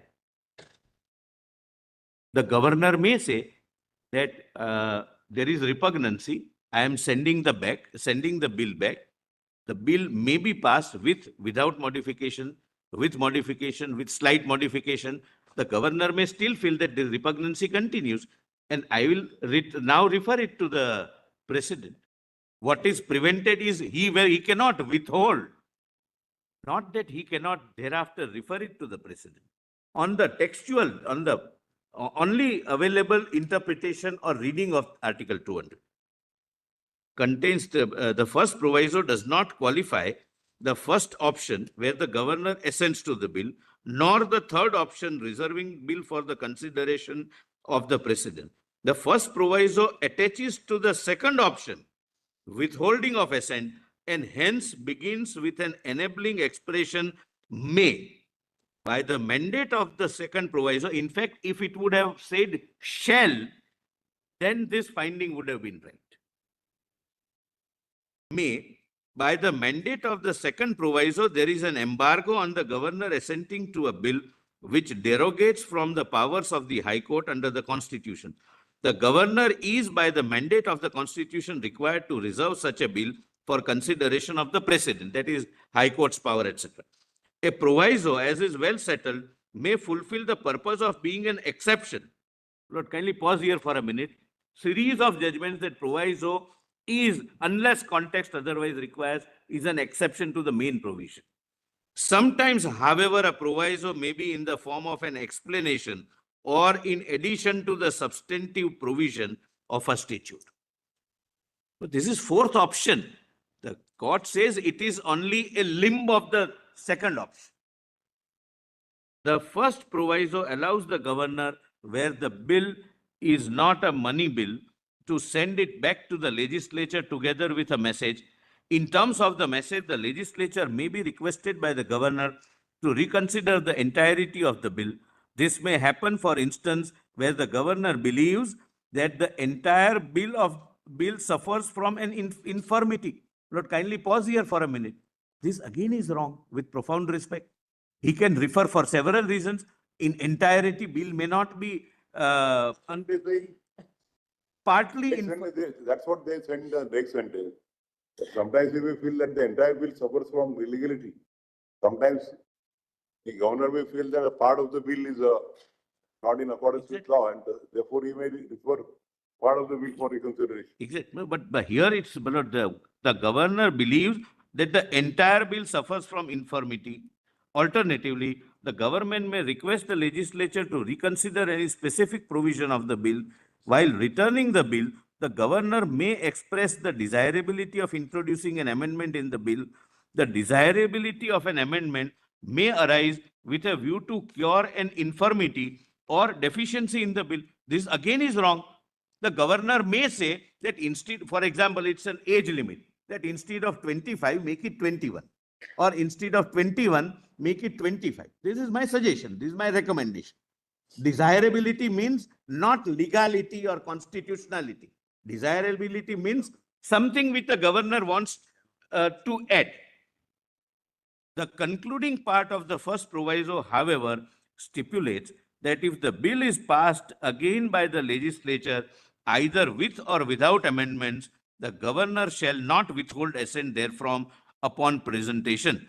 The concluding phrase, shall not withhold assent therefrom, is a clear indicator that the exercise of the power under the first proviso is relatable to the withholding of the assent by the governor to the bill in the first instance. That is why, in the concluding part, the first proviso indicates that upon the passing of the bill by the legislature, either with or without amendments, the governor shall not withhold assent. The role which is ascribed by the first proviso to the governor is recommendatory in nature, and it does not bind the state legislature. The substantive part of Article 200 empowers the governor to withhold assent to the bill. In such an event, the governor must mandatorily follow the course of action which is indicated in the first proviso of coming to the state legislature as soon as possible. Lord, question of withholding and return, my lord, would come. Lord, what is withhold? That I do not grant assent, I do not refer it, I withhold. Lord, now the way in which this is read, please, my lord, see, this is a nuanced thing. If this finding is to be right, the wording of the proviso should have ended, governor after reconsideration and return to him will assent the bill. Kindly read it again.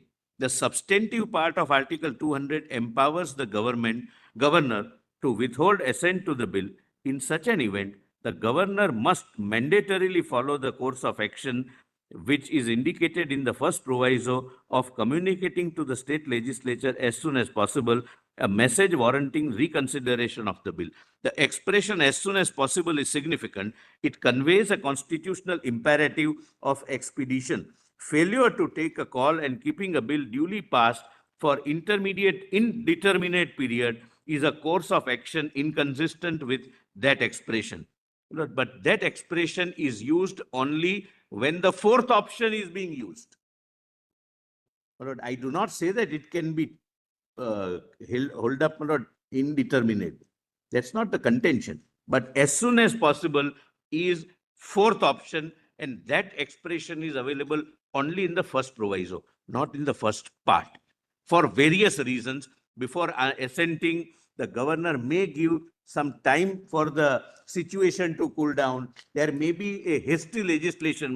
The Constitution has said that there may be some hasty legislation because of some emotions of the people. He might want the matter to calm down. He might be in consultation with the chief minister, etc., etc. So the time limit being absent in the main provision is conscious. But if you want to return it back, you do it as soon as possible. And as soon as possible is, So according to you, with regard to withholding, there are two options possible. One, permanently withholding, and secondly, temporarily withholding when when he wants to exercise the powers no, under the proviso. So when he no, my lord, my submission is Withholding means assent first option. Unless he returns yes, before granting assent. Withhold, second option. And if he exercises that option, he cannot withhold it if it comes back. Therefore, no return. And third, reference to the precedent. And after, if he exercises the fourth option of returning it to the House, and the House reconsiders with or without modifications, then he is bound by it. he is bound by it. Bound by it, my lord, so far as withholding is concerned, but he can still refer it for presidential assent, because that is not prohibited. He may say that there is repugnancy, but I don't wish to straight away directly send it to the president. I return it to the House with a message that this section is repugnant. The House, in its wisdom, says, no, it is not repugnant. But the governor can still say that I think I need presidential assent, and he can send it. Again, we are seeking clarification, Mr. Solicitor. According to you, if the fourth option is to be exercised, namely returning to the House with a message for reconsideration, only if option number 2 is also noted. Grateful. This is what you want to. I'm grateful. In other words, according to you, if it has been withheld, then option number 3 and 4 are defunct. Is it your argument? Yes, it comes to that. Yes, correct. Yeah, different. Exactly, it falls through. Let's be very clear in. The lordships are right, my lord. That's, my lords have rightly understood my submission, but I'm grateful. And for that purpose is that two judges benches which have used the expression, unless the governor decides to return it to the, according to you, that Is that- unless expression means that if he withhold, then there is no question of it. Grateful, I'm grateful. But probably you are trying. I'm grateful. My lord, whether that finds favor with your lordships or not, That's a different. my lord, that's We should understand that. that's the satisfaction of a lawyer, my lord, when we can communicate what is. Tonight solicitor, that words beginning from unless I think that. have to be referred to the fourth option. Are referable to the fourth option and Yes. not to the second option. Yes, Fourth option, provided that second option is not. why is the fourth option being placed as a proviso? And why not in the main? Why did they need a proviso for that? no, If that was a separate independent exercise or one of the four, routes which the governor could follow. One is accept, I two is know. withhold, three is refer to the president, and fourth is to return back to the house. I'll show, my lord, if Why proviso for that? The I- fourth could have been a part of the main. I'll provision. answer that. That proviso, My lord, there are two answers. If the way in which it is being read here, how Article 200 would have been worded, I have shown. And perhaps it is maintained in the proviso because historically it was always a proviso. then according to you, the constitutional benches of 1952 and 56 have not correctly interpreted the Article 200 and the proviso. No, my lord, I'm relying upon that. He is relying on that. He says that I'm relying upon. that word What begin from unless has to be referable to only to the proviso. No, unless it's attached to withholding. No, my lord. Yes. It cannot be. For, Therefore, that has been wrongly decided. you can say, I mean, rather than conveying through. What you are putting to us, why does the word unless in the judgment appear after withholding of assent? Yes, as the second option for the government. We need to be very clear as to what is your submission and what the constitutional benches have decided.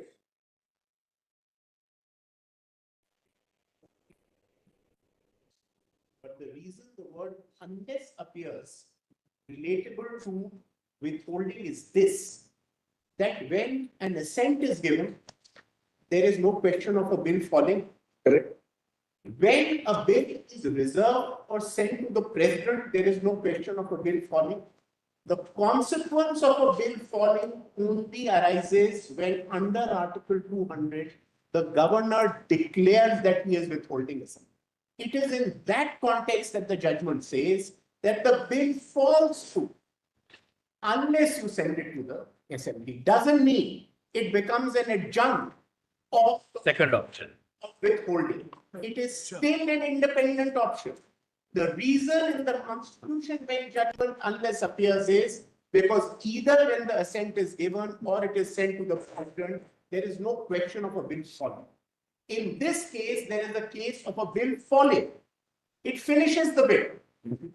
That is why they say it will not finish if you exercise the fourth option and send. And historically, my lords, Then the second option is not even exercised. If it is referred under the proviso, where is the question of the governor declaring that it has withheld the assent?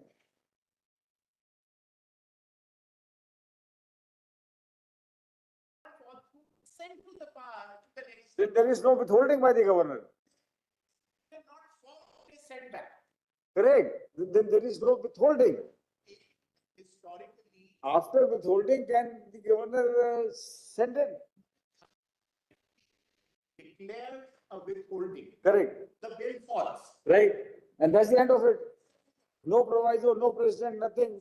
But he has an option of sending rather than withholding. Sent to the legislative assembly. Well, please take it that historically from the Government of India Act of 1990, always the fourth option was there. Now, whether it was in the proviso or in the main part of the provision is a different issue. But the fourth option has always been there of sending it back to the legislative assembly. The learned solicitor will show that to your lordships. The option of sending it to the legislative assembly or parliament is a fourth option always. Yes, Mr. Kaul, then I think probably you are adding a little more confusion to it. Now you say option is always there. The point was which we are trying to get the clarification. This provided, this option 4, can it be exercised after option number 2 has been exercised? This is what we are asking you the question. No, it cannot. For the simple reason. Therefore, according to you, the power under proviso is subject to option number 2. Subject to, it's an independent option to be sent to the legislative assembly. But If it is independent, then how are you making dependent on option 2? The constitution benches have made it. Wording is the language. Constitution benches have made, carved out that. Benches have said is what? Constitution benches have said, firstly, what the options given are in the main body are either shall declare an assent, shall withhold, or reserve it for the president. Proviso is the fourth option, has always been the fourth option. The Constitution bench judgments also says can reserve it for the president, can assent, can withhold assent, and the bill will fall. But it will not fall if it is sent to the legislative assembly. And I'll tell your lordships. That's the whole thing. Then there is no withholding. May I say with respect? Proviso applies There is a first declaration. and third option. For withholding also, there has to be a declaration. Is concerned, why it can't be linked to withholding? I'll give an example to you. A governor may be inclined to give assent, to a bill, may be largely in agreement with the bill, but may feel certain tweaking, modification, etc. has to take place because it's ultimately part of a legislative process. This function of the governor is part of a legislative process. The heading of the part in the Constitution is legislative procedure, where Article 196 begins and then goes on to 200. It's part of the legislative process that your lordships have. Now, therein he may feel that some tweaking is required. So he sends it back for certain modifications. Even before the assent, he may be inclined to assent. Now, a situation may arise where he may feel that yes, it needs to be referred to a president. Yet he may feel that before it goes to the president, whether on issue of repugnancy, constitutional concerns or anything else, we may need some tweaking or modification or a consultative process with the legislative assembly, and I may then send it to the president. So it can't be said that the fourth option is only related to the withholding.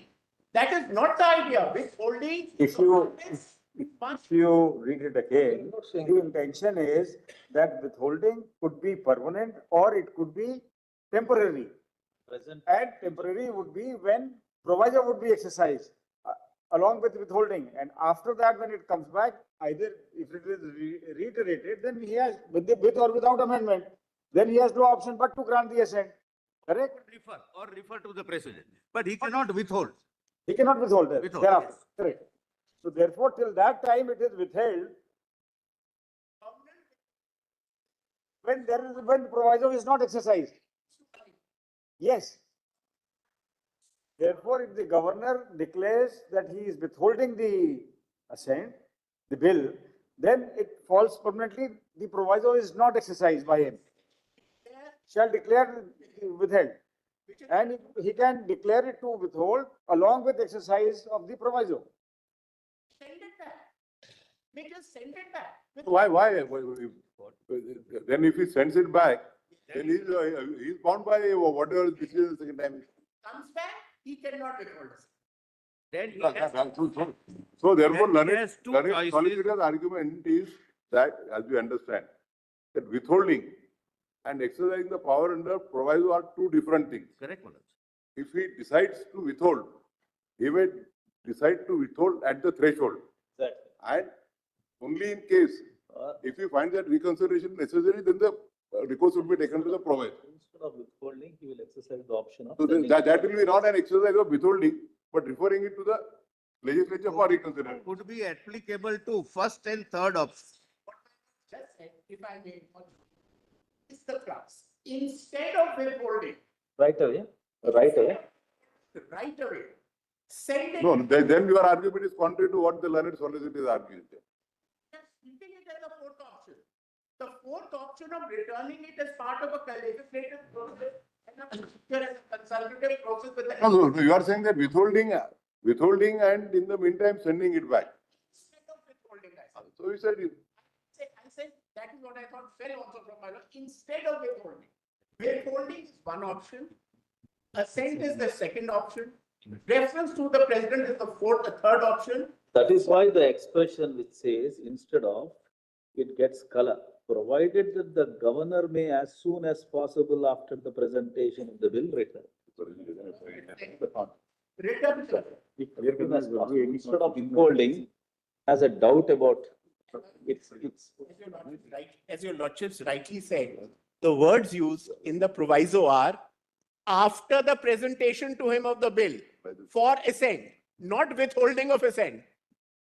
It says after, as soon as possible after. Are also arguing that if the power to withhold has been exercised, then option number 2 and 3 becomes defunct. Right. Not left with power number 1 and 3. Withhold is 2. holding is 2, Two. so that means 3 and 4. 1, One in any case goes. 1, 3 and 4. Yes, One is not there. obviously. Assent is not there, that's My why lords are 2. right. My lords So are right. once the governor exercise option number 2, Yes. then option number 3 and 4 become defunct. This- Because, my lords, the bill falls through as we are seeing the judgment. If the bill falls through, then how is it kept alive? Brother correctly said it. We are interpreting a constitutional provision which will lead to rendering two provisions, if not fully, partially defunct. No, my No, lord. no, no, my lord. No. It would be contrary. No. That is our submission. My lords, there are three options if they are available, and one option is exercised.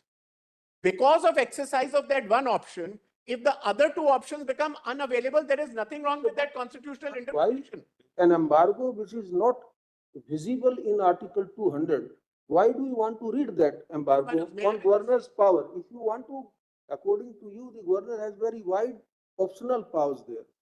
So today, why, as my brother Vikramath has pointed out, today he decides to withhold it. withhold it because he knows that this act in the present form cannot be allowed to be passed. So he withhold it.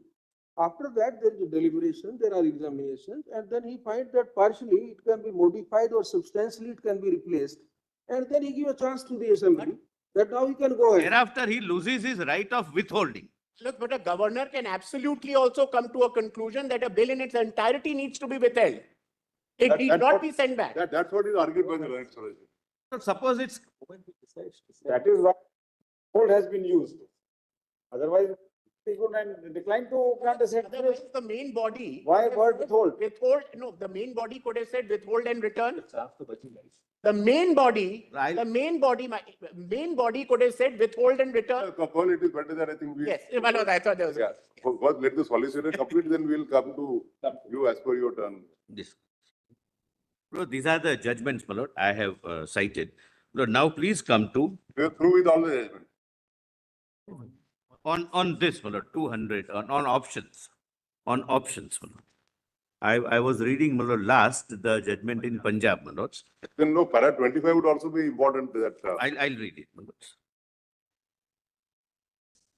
176. 176. Yes. The governor, as an unelected head of the state, but is representing the president who is appointed by, who is first of all elected. Let us understand this, my lord. My lord, this is the impression which is carrying in everyone's mind. That governor is an unelected man, what can he do? What are his powers? But we must understand, he is He is the appointed. representative of the central government there, he is the representative of the. No, of the something president. else. He is representing President of India. President of India is elected indirectly by the entire nation, and President acts on the aid and advice of the Council of Ministers, which has the electoral mandate. So he is not just a nobody or a No, postman. nobody says, nobody, they are only said that he is an unelected head of the state. That word, The scheme which you took us yesterday clearly showed the distinction between nomination and the election. I understand. And the Constituent Assembly decided to go by nomination and not by election. I bow down. So therefore, he is, as a matter of fact, he is nominated. My lord, this word unelected, my lord, in case of executives at least, my lord, is always used, my lord, as if Like he is we power- we are appointed by the president, not elected. My lord, I- Wrong in that. Lord, I'll not, my lord, go into it, but therefore I said in case of executive, unelected is used as a. So we won't go into that aspect. Yes, We but go the by- governor, It's not necessary to take up that. not necessary, my lord, your lordship, sorry. The governor as an The unelected, better would have been the governor as a nominated head of the state. anyway, my lord, it's, my lord, anyway, my lord, I'll not elaborate it further. Governor as an unelected head of the state is entrusted with certain constitutional powers. However, this power cannot be used to thwart the normal course of lawmaking by the state legislature. There cannot be any doubt about, my lord, this proposition. Consequently, if the governor decides to withhold assent under the substantive part of Article 200, the logical course of action, what is not interpreting, according to the bench, the logical course of action is to pursue the course indicated in the first proviso of remitting the bill to the state legislature for reconsideration. So the court says he is unelected. You cannot thwart the elected person's process, and therefore, as a logical consequence, you resort to the proviso. The logical course of action is to pursue. In other words, the power to withhold assent under the substantive part of Article 200 must be read together with the consequential course of action to be adopted by the governor under the first proviso. If the first proviso is not read in juxtaposition to the governor, to the power to withhold assent conferred by the substantive part of Article 200, the governor as the unelected head of state, again, my lord, this is weighing with everyone. State would be in a position to virtually veto the functioning of the legislative domain by a duly elected legislature by simply declaring that assent is withheld without any further recourse. This may not be, Lord, in view of the bench, a possible course of action in a democracy. But then the remedy lies, my lord, in amending in the political process, not by way of, my lord, interpretation of the judgment. Such a course of action would be contrary to fundamental principles of a constitutional democracy based on a parliamentary pattern of governance.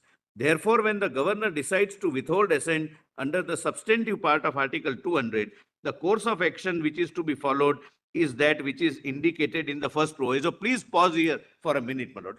If this is law, then your lordships would be rendering, in interpretation of your lordships would render the power of withhold redundant, because if power of withhold is to be read with the proviso, the moment I resort to the proviso as a governor, I lose my right of withhold, because then I have no option to withhold.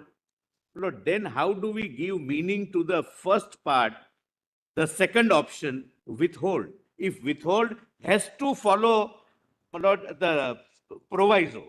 That's what I said. Withhold may not necessarily follow the proviso. Withhold can be a clear and discrete withhold. That's it. Correct, my lord.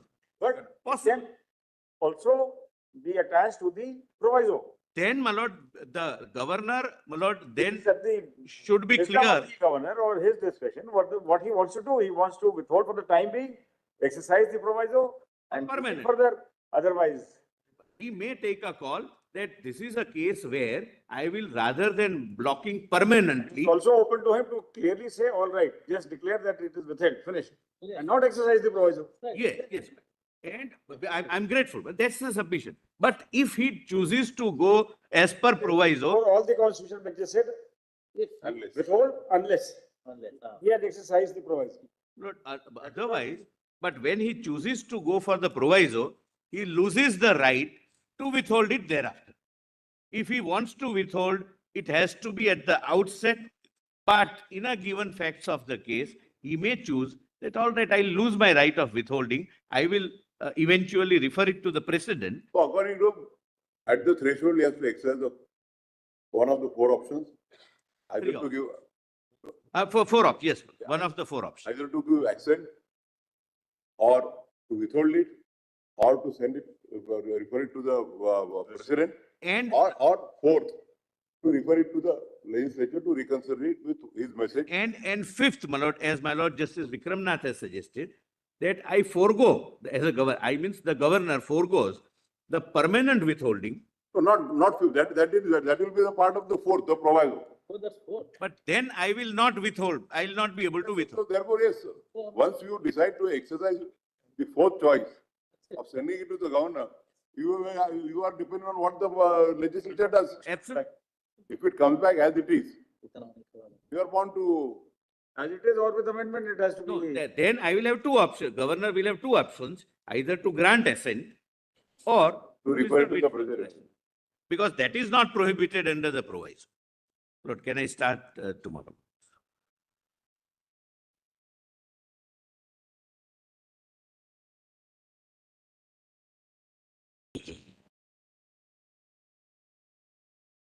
Pardon?